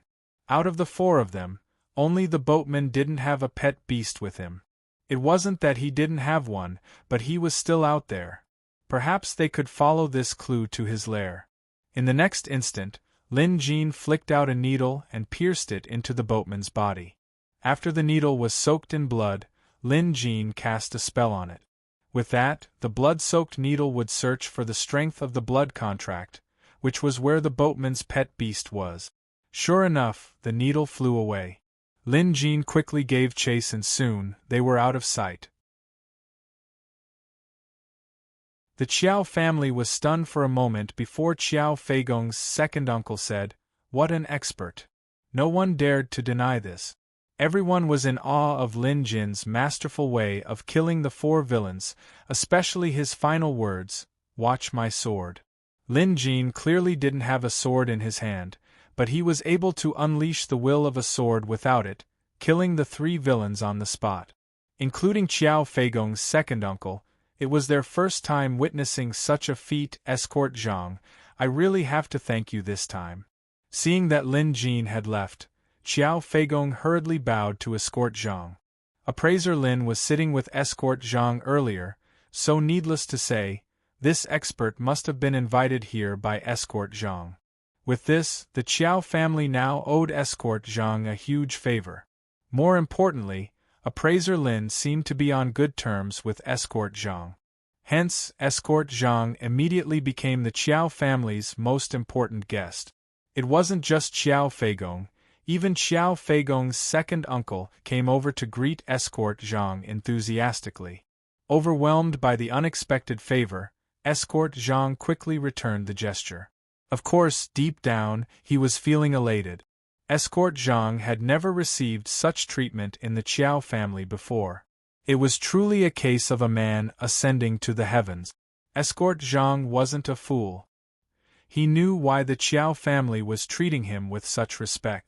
It was all because of appraiser Lin. Someone had already begun cleaning up the yard. The bodies of the bandits had been dragged away and placed in a corner for the authorities to collect. This incident had blown out of proportion with casualties and injuries. There was no way they could keep it under wraps, so they might as well report it to the authorities. Of course, the Qiao family knew how to handle the situation. Naturally, they would turn a big issue into a small one. In the living room, escort Zhang sat awkwardly as Xiao Feigong and his second uncle tried to find out more about appraiser Lin. Escort Zhang told them everything he knew. This time, no one doubted his words. At the same time, Lin Jean stepped onto the cloud steps and hovered 200 feet in the air, looking down at the outskirts of Reed City. The silver needle had traveled 1,000 feet and pierced into the body of a fish beast in the river. That fish beast was the boatman's pet beast. With the needle in its abdomen, the fish beast couldn't bear the pain and would surely choose to return to its lair. Lin Jean figured that was most likely the lair of the 4 demonic appraisers. Outside the city, 9 Crescent Lake, Turtle Island. The people on the island were obviously unaware that Elder Zhou and the others had died. Currently, in the living room of the island, Elder Song, who held a similar position as Elder Zhou, was going through the recent accounts. As an important branch of the Demonic Appraisal Association, they naturally needed income to sustain themselves. Of course, most of the Demonic Appraisal Association's businesses were shady. For example, they would steal pet beasts, poison, assassinate, appraise beasts, and sell pills. Basically, as long as they could earn money, they would do it. Despite being a small branch, the amount of money they earned every month was a huge sum. At the very least, it was comparable to some of the wealthiest families. If Zhou Chonglong and the others take care of the Qiao family this time, they will be able to extract at least a few 100,000 taels of silver from the Qiao family. Elder Song had a smile on his face. Clearly, he was very satisfied with the profits he had received. Next to him was Elder Song's trusted aide. I heard that Elder Zhou and the others aren't just after the Qiao family's assets. They're also eyeing a treasure? Elder Song and Elder Zhou were the higher-ups of this branch, but they didn't share everything with each other. In fact, they even competed behind the scenes. However, Elder Song was well informed, so he was able to gather some information. Some of the people below shook their heads, indicating that they didn't know anything about this. There were also people who knew a few things and said, "Elder Song, it's true. The Qiao clan does have an ancestral treasure, but as for what it is exactly, I don't know. Perhaps Elder Zhou knows, but you should know that Elder Zhou doesn't usually tell others about such secret." "Forget it. I was just asking. Since the higher-ups have assigned this matter to Elder Zhou, let him handle it. I can't be bothered to ask." Elder Song knew Elder Zhou's personality well. Since the other party was treating it as a secret, it must be something important.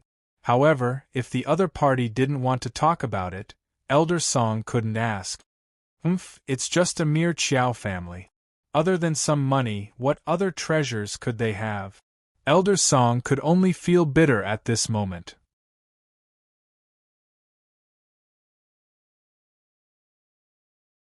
Chapter 353. Elder Song even thought that it would be great if Elder Zhou and the others failed this mission. However, he couldn't possibly say this out loud. Just then, a loud crash came from outside. "What's going on?" Elder Song frowned. Then, someone ran in and reported, "The boatman's pet beast is back, but something's not right. It seems to have gone berserk." The boatman was on Elder Zhou's side. As he spoke, another loud crash was heard. "Let's go out and see what's going on." Elder Song's expression turned fierce. Regardless of the reason, controlling a pet beast to behave atrociously here was unforgivable.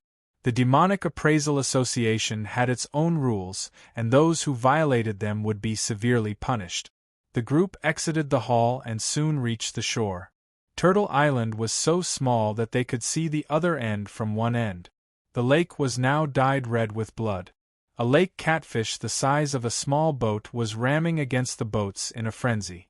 The smaller boats around it were already smashed into pieces, and the lake was littered with wooden debris.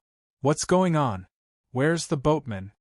When Elder Song saw this, he immediately became furious. The catfish had smashed all the boats on the island. Now, they couldn't even leave Turtle Island even if they wanted to. The others looked at each other, at a loss. "Elder Song, we only saw the catfish return, but we didn't see the boatman," someone reported. Elder Song was decisive. "Subdue the catfish first. We'll deal with the boatman when he returns." A demonic appraiser stepped forward, but before they could do anything, the catfish flipped over on its stomach and died. Just then, a voice came from the mist. A man-eating beast with a vicious aura. Using the talisman to awaken one's spiritual eye, one can easily tell that this catfish has eaten too many humans and deserved to die. Everyone on the island was startled. Who is it? Stop acting mysterious. Show yourself. Someone grabbed a harpoon and hurled it in the direction of the voice. The harpoon shot forward like an arrow but vanished into the mist without a trace. Not even a sound was heard. For a moment, the scene was so quiet that one could hear a pin drop. Elder Song looked ahead with a solemn expression and said, "May I know who has graced Turtle Island with his presence? Why don't you show yourself?" His voice spread. It was obvious that Elder Song's cultivation level wasn't too shabby either. In the distance, a figure appeared in the fog. "Why don't I see any ships?" Someone on the island couldn't help but say. There was a lake in front of them, and there were thousands of piranhas reared around the island. It was impossible to get close to them without a boat that had been specially soaked in a special potion. Moreover, it seemed like the other party wasn't even on a boat. If there was no boat, could it be that they were walking on water? The piranhas weren't just for show. Once they discovered an intruder, they would immediately swarm over and devour the other party. As the figure approached, Elder Song and the others on the island saw it clearly. Immediately, all of them revealed shocked expressions. That person wasn't riding a boat, but he wasn't walking on the surface of the lake either. Instead, he was floating about a foot above the surface of the lake. With every step he took, the surrounding fog would automatically gather, forming something like a footboard. Every step he took was like an immortal walking. It was like seeing a ghost. Although this person seemed ordinary, there was something different about him. Although he was alone, the dozen demonic appraisers on the island felt an immense pressure bearing down on them. This person was obviously Lin Jin. He had been following the boatman's pet beast all the way until he found Turtle Island hidden in the depths of Nine Crescent Lake. Admittedly, most people wouldn't be able to get to this place. The lake was a natural barrier, the island was shrouded in fog, and there were even piranhas lurking underwater. If it weren't for Lin Jin, no one would have been able to find this place. And even if they did, they wouldn't be able to do anything to these demonic appraisers. However, this didn't stop Lin Jin. Having mastered cloud mist, Lin Jin could turn the surrounding fog into his own. Since there were piranhas underwater, he just had to stay out of the water. Moreover, even if he did go into the water, with Lin Jin's beast deterrence ability, no piranhas would dare approach him. Lin Jin traveled on the cloud for two reasons. Firstly, he wanted to intimidate them. Secondly, he didn't want to get wet and dirty his clothes. He stopped about 10 meters away from the shore and looked at the demonic appraisers on Turtle Island. "Is this the demonic appraisers' headquarters?" Lin Jin asked. It didn't seem like it. After all, Turtle Island was too small. It was probably just a branch. Lin Jin didn't know much about the Demonic Appraisal Association. All he knew was that they were a bunch of evildoers who were despised by orthodox appraisers. Also, judging by the foul atmosphere on this island, Lin Jin had no idea how many people they had harmed. Since he didn't run into them, Lin Jin didn't mind enforcing justice. After all, even if these people worked together, they wouldn't be a match for him. "This isn't headquarters but one of the 8 branches of our Demonic Association's Supervisory Board. Who are you? Why are you here?" Elder Song couldn't figure out Lin Jin's background, so he asked. Based on how they usually operated, they would never resort to violence. If they did, it meant that they had no chance of winning. Although the Demonic Appraisal Association had the advantage in numbers, they were at a disadvantage. They were being suppressed by Lin Jin's aura alone. It wasn't just Elder Song.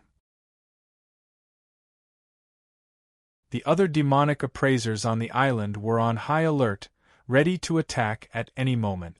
"Branch? It's one of the 8 branches?" and not headquarters? Lin Jin was taken aback. Of course, he knew that if the Demonic Appraisal Association only had this many members, it would be child's play.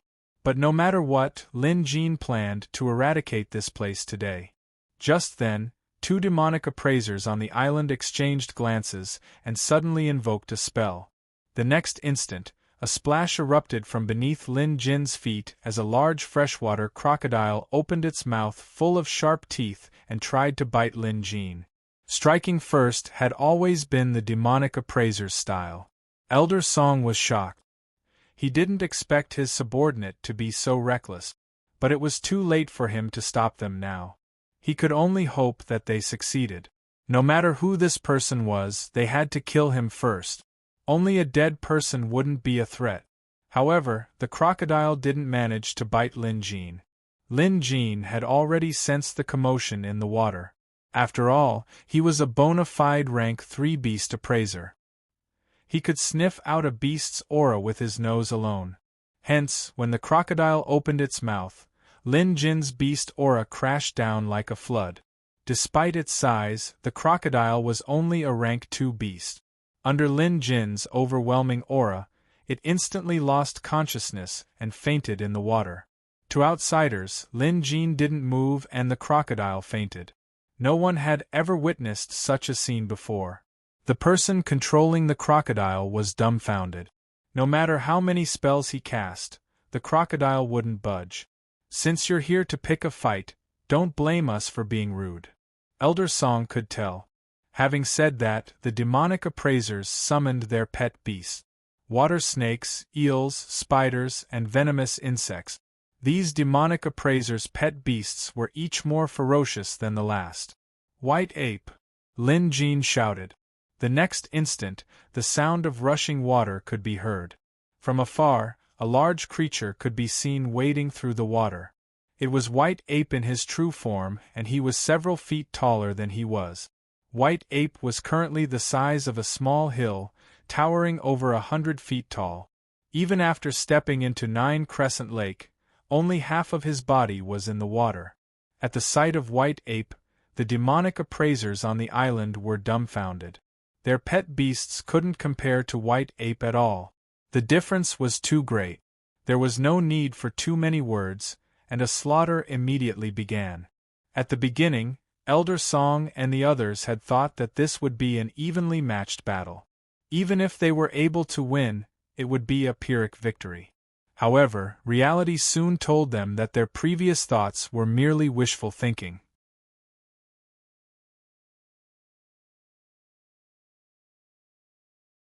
Chapter 354. The combat power that White Ape could unleash at his maximum size was terrifying. Even Lin Jin was speechless at the sight. After all, White Ape had never unleashed his true strength and form in a battle like today. This was a chance for him to vent his frustrations. However, while White Ape was venting his frustrations, the people on Turtle Island were in deep trouble. Most of the people and beasts on the island were no match for White Ape, but there were experts who could pose a threat to him. Lin Jin naturally took care of these experts. One of them cast a spell. His pet beast, a 50-foot water snake, grew to 150 feet long. It was as thick as White Ape's arm and could be considered a giant beast now.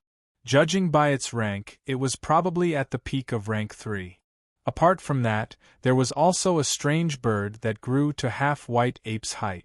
It worked together with the giant water snake to attack White Ape. The other beasts couldn't grow much in size, but at rank 3, they could grow to 5 to 6 times their original size. With these beasts surrounding White Ape was quite intimidating. However, it wasn't these beasts that could truly threaten White Ape. Instead, it was demonic appraisers. Someone secretly cast a sorcery spell and toppled over a dozen human-sized water tanks. In an instant, thick black blood gathered and flowed into the lake. The black blood seemed to have a mind of its own. Under the effect of the spell, it slowly converged and flowed towards the White Ape. At this moment, the White Ape was in the middle of a fierce battle with the beasts. How could it have noticed the trick in the water? But while he didn't notice, Lin Jin did. A sneak attack. What an unorthodox method. Lin Jin shook his head. With a point of his finger, he cast Dragon Fire. Burn! In an instant, a ball of raging fire crashed into the lake. Oddly enough, the fire didn't extinguish upon contact with the water. Instead, it continued to burn, and soon, the lake water was boiling, filling the air with steam. Some of the demonic beasts hiding in the lake were instantly burned to death by the boiling water. Only the stronger ones could withstand it. Of course, Lin Jin wasn't using dragonfire to boil the water. Instead, he was using it to extinguish that strange ball of black blood. Because Lin Jin could sense that the ball of black blood was no small matter. Even he could sense danger from it. If he were to encounter White Ape, the consequences would be unimaginable. Hence, Lin Jin decided to burn him to death. The black blood was indeed burned to ashes upon contact with the dragon flame art. Strangely enough, the black blood was extremely difficult to exterminate. Even the dragon flame art had to burn it for a very long time before it was completely eliminated. Clearly, the Demonic Appraisal Association had their methods as well. They were not to be underestimated. Seeing Lin Jin using fire to burn away the black blood in the lake, Elder Song and the others were dumbfounded. They were afraid that the black blood would be burned, which was why they chose to dive into the water. This black blood was the soul-destroying blood refined from slaughtering hundreds of pet beasts. Not only could this blood kill humans, but it could also kill other pet beasts. No matter how powerful a rank 4 pet beast was, it couldn't withstand this black blood. It had taken them several years to refine these dozen jars. They didn't expect that they would be destroyed in one day. We can't fight this man. Retreat. Elder Song and the others were experienced veterans. One look and they knew that they were no match for this man. Putting aside the White Ape that could take on 100 enemies at once, the man standing on the lake's surface was much more capable than they were. The fact that he could unleash the dragon flame art with just a wave of his hand proved that he was much more capable than they were. If they continued fighting, they would be out of their minds. But retreat? Where could they retreat to? How?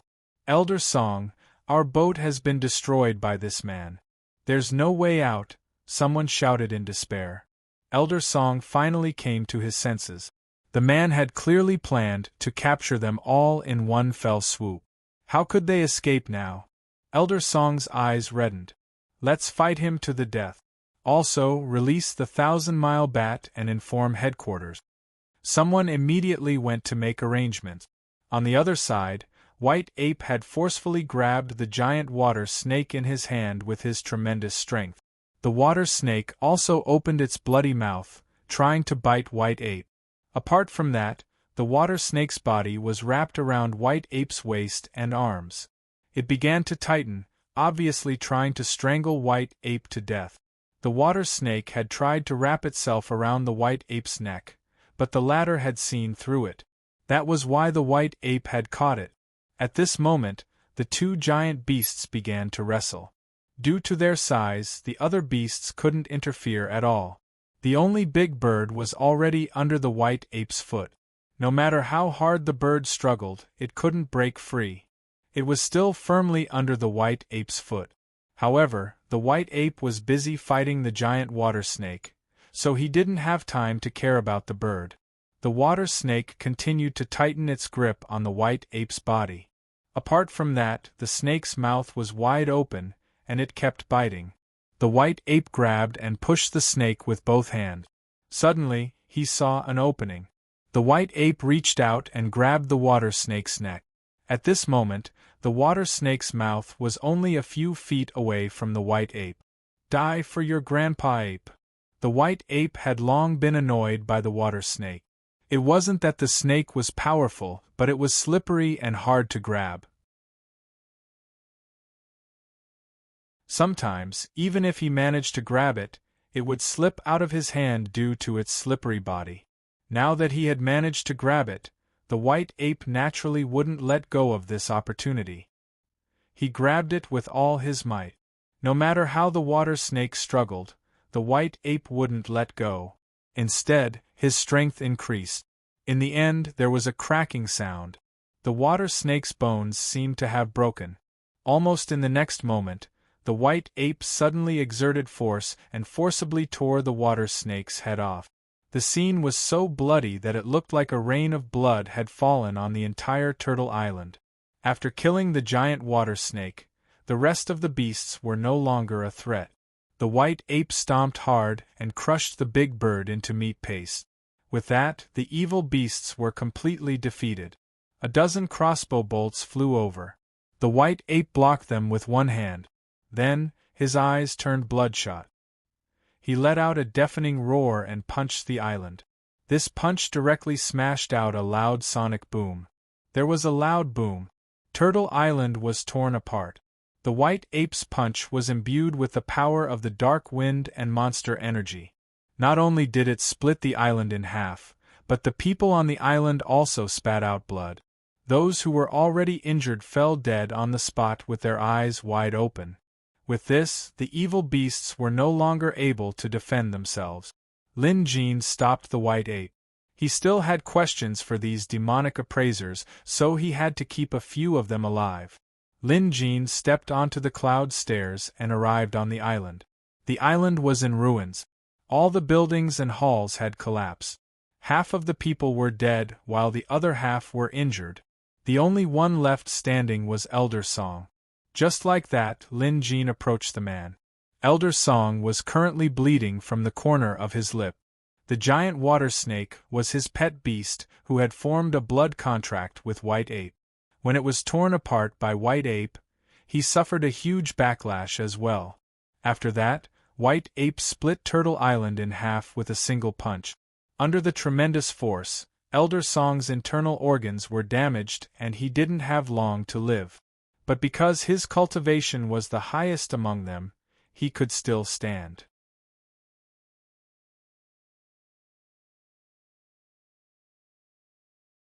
Chapter 355. The White Ape's punch had been a spur of the moment. However, it immediately regretted it. After all, that punch was not simple. Not only had it split the entire Turtleback Island in half, but it had also killed the people on the island. Who could survive a monster aura attack their internal organs? Lin Jin didn't blame White Ape. Firstly, these demonic appraisers had committed all sorts of evil, so killing them was considered a good deed. Secondly, White Ape was in a special state earlier and that punch meant a lot to him. It might have been an epiphany and a breakthrough. Even if Lin Jin had known, he wouldn't have stopped White Ape. However, before these demonic appraisers died, Lin Jin wanted to ask them about the Demonic Appraisal Association. Lin Jin had known about the Demonic Appraisal Association for a long time. There was also information about them in the Beast Appraisal Association as well. Both sides were at odds with each other. The Demonic Appraisal Association had once annihilated an entire city of righteous appraisers. The royal capital's headquarters had plenty of records of the association's evil deeds. Now that Lin Jin was chief of Maple City's Beast Appraisal Association, he naturally had access to such information. Generally speaking, if one encountered them, they had to be eliminated. There were no strings attached. Elder Song was on the verge of collapsing. Staring at Lin Jin, he suddenly asked, "Is Elder Zhou done for as well?" Elder Zhou?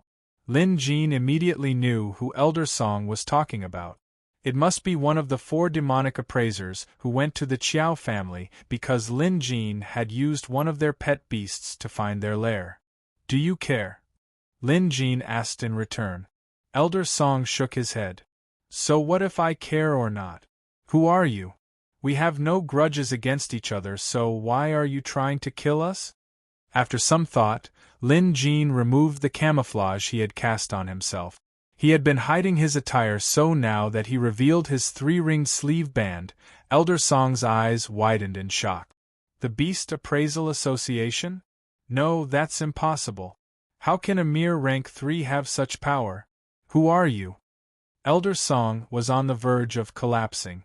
Lin Jin knew the man couldn't hold on much longer, but he couldn't let him die just yet. He flicked his finger and pierced his acupoints with silver needles, temporarily prolonging Elder Song's life so that he could hold on for a little longer. Elder Song was flabbergasted. He didn't expect the man to have such supernatural abilities. With this, he was even more certain that the man before him wasn't just a rank 3 beast appraiser. Could he be a rank 4 beast appraiser from a premium country? But so what if he was a rank 4 beast appraiser? Not only did this person make an enemy out of the Demonic Appraisal Association, he even destroyed one of their branches. There was no way the Demonic Appraisal Association would let this slide. Even if the culprit was a rank 4 beast appraiser or a premium country, the Demonic Appraisal Association would pursue the matter to the end. Since this is one of the 8 major branches of the Demonic Appraisal Association, where are the other branches? And where is your headquarters located? Lin Jin asked. Elder Song laughed. You don't need to ask. When the time comes, you'll know. My Corrupt Paths Supervisory Board won't let you off. Just then, a strange bat flew over from afar.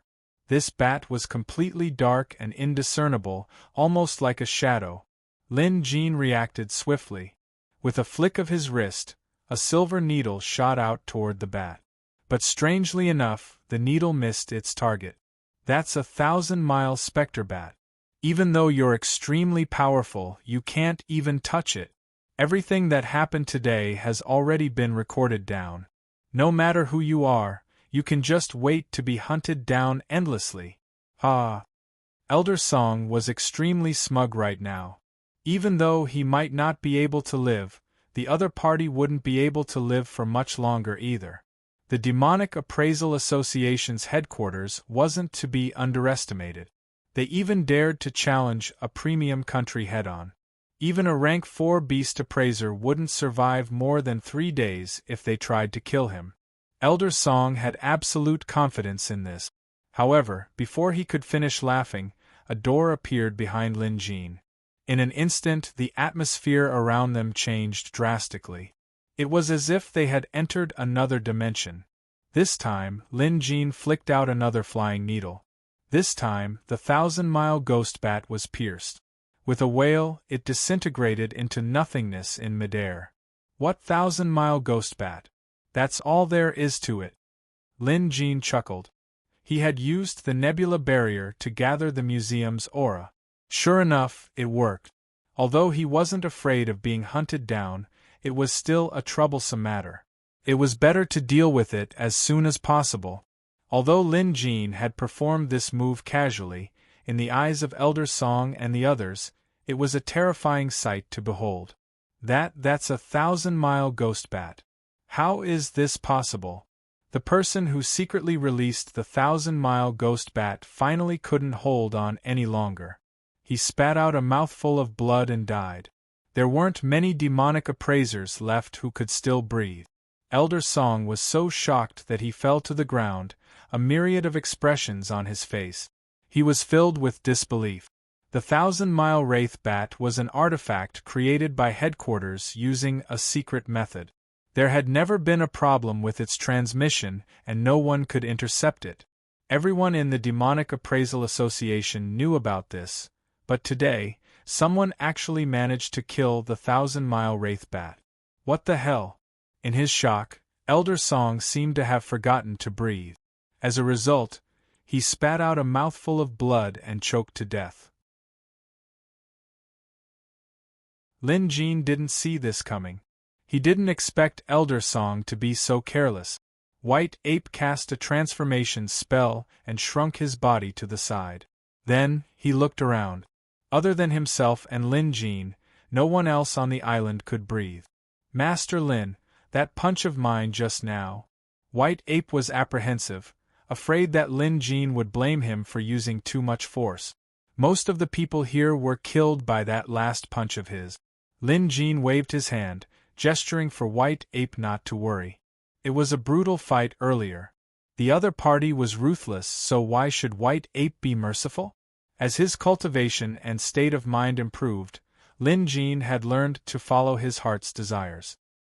He should be kind to the good, and if he were to encounter bad people, there was no need to hold back. He would fight and kill when he needed to. Eliminating this branch of the demonic appraisal association could be considered a coincidence. Although he didn't manage to get any more information, it was just as the secret letters from headquarters had said. The Demonic Appraisal Association was truly a powerful organization. Lin Jin deactivated the nebula barrier and the thick fog on the lake slowly dispersed. Reed City could even be seen in the distance. Lin Jin crouched down to search the corpse. He found a book, several bottles of pills, and some letters on Elder Song's body. The others didn't have much on them other than silver tails. Lin Jin took all of their ill-gotten gains. After all, they would probably sink to the bottom of the lake if they were left here. Turtle Island, which had just been split into two by White Ape, was slowly sinking. At this moment, looking at the huge fracture, it seemed that under the soil and rocks of the Turtleback Island was an incomparably huge turtle shell. Of course, Lin Jin had already noticed this when he first laid eyes on Turtle Island. Reaching out to touch the turtle shell under his feet, the museum immediately reacted. A gigantic turtle beast appeared inside the museum. What a huge turtle beast! Lin Jin couldn't help but gasp at the sight of the beast model in the museum. This turtle beast was probably the largest beast Lin Jin had ever seen in the museum. How big was it? To put it simply, the land was a mountain, and the lake was an island. Reading the information provided by the museum, Lin Jin was even more dumbfounded. This is an immortal beast.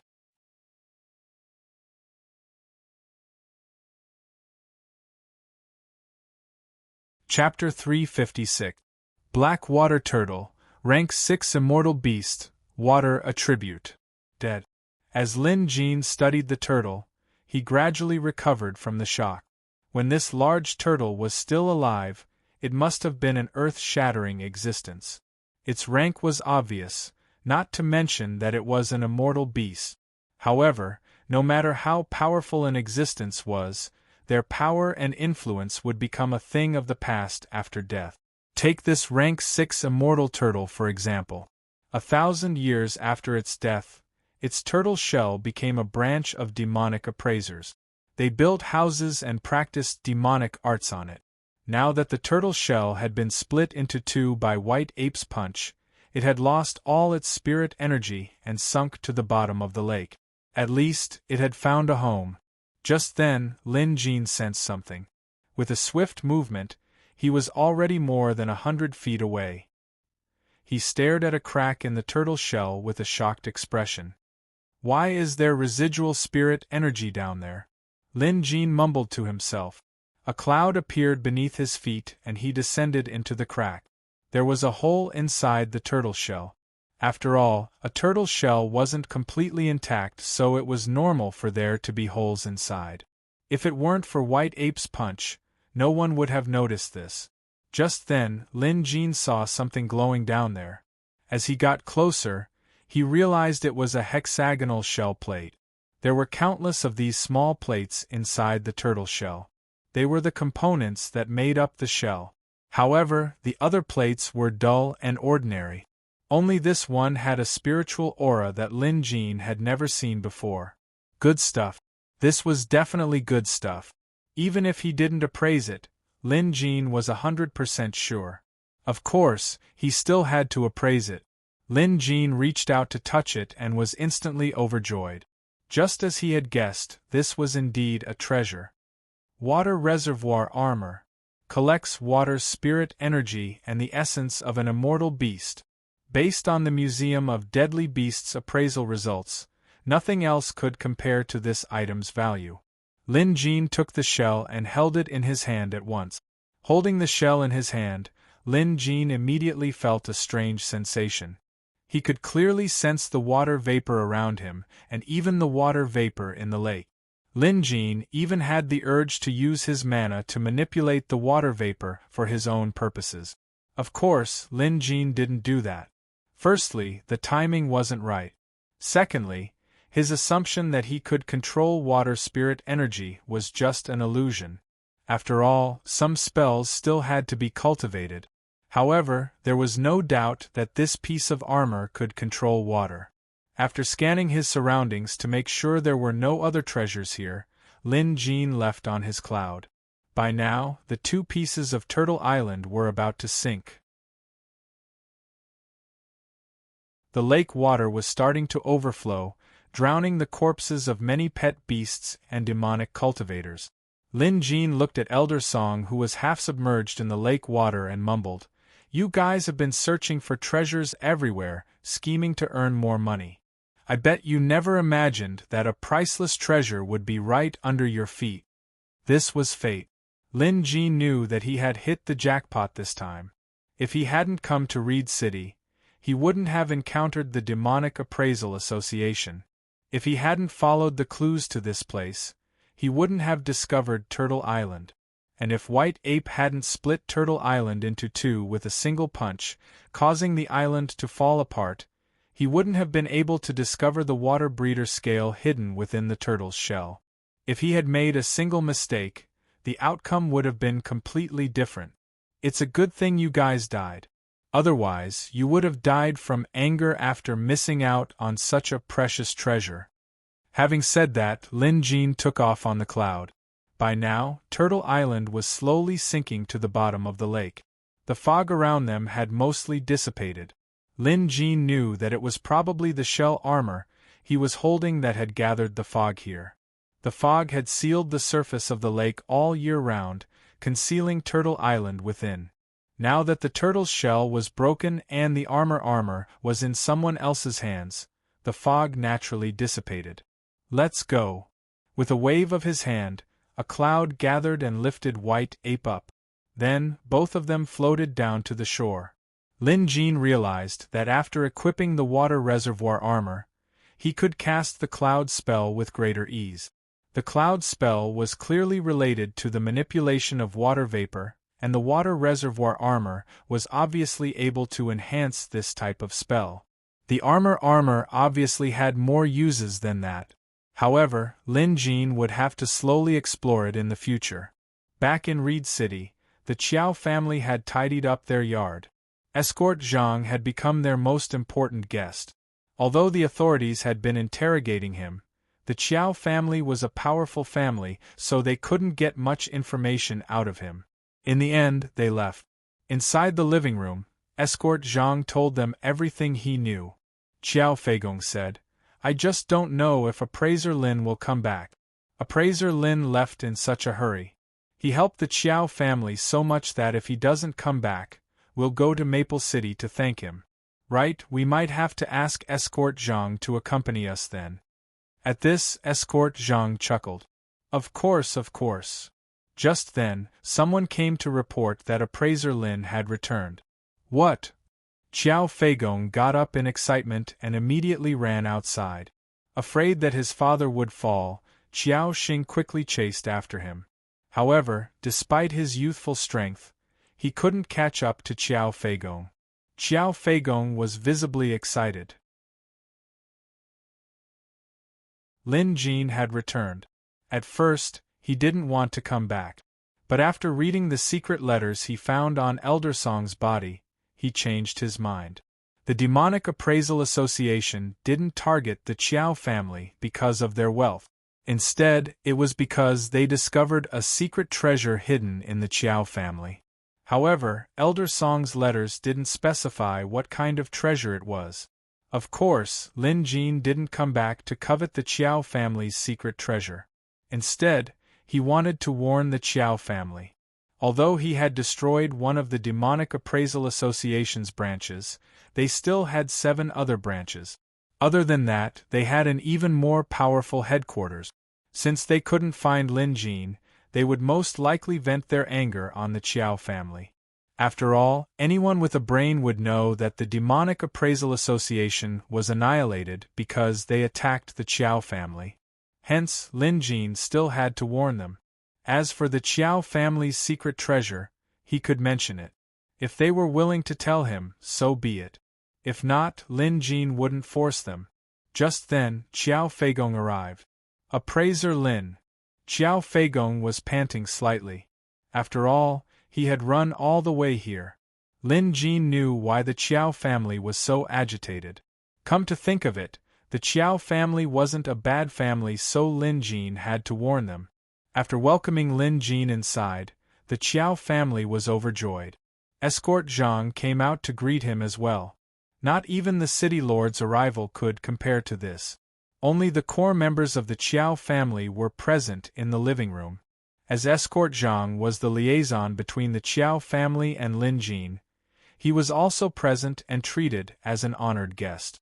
Without wasting any time, Lin Jin told him who the Qiao family's enemy was. You're tuning in to the Phoenix Knights YouTube channel. Don't forget to subscribe and join us on this journey to catch the most captivating stories.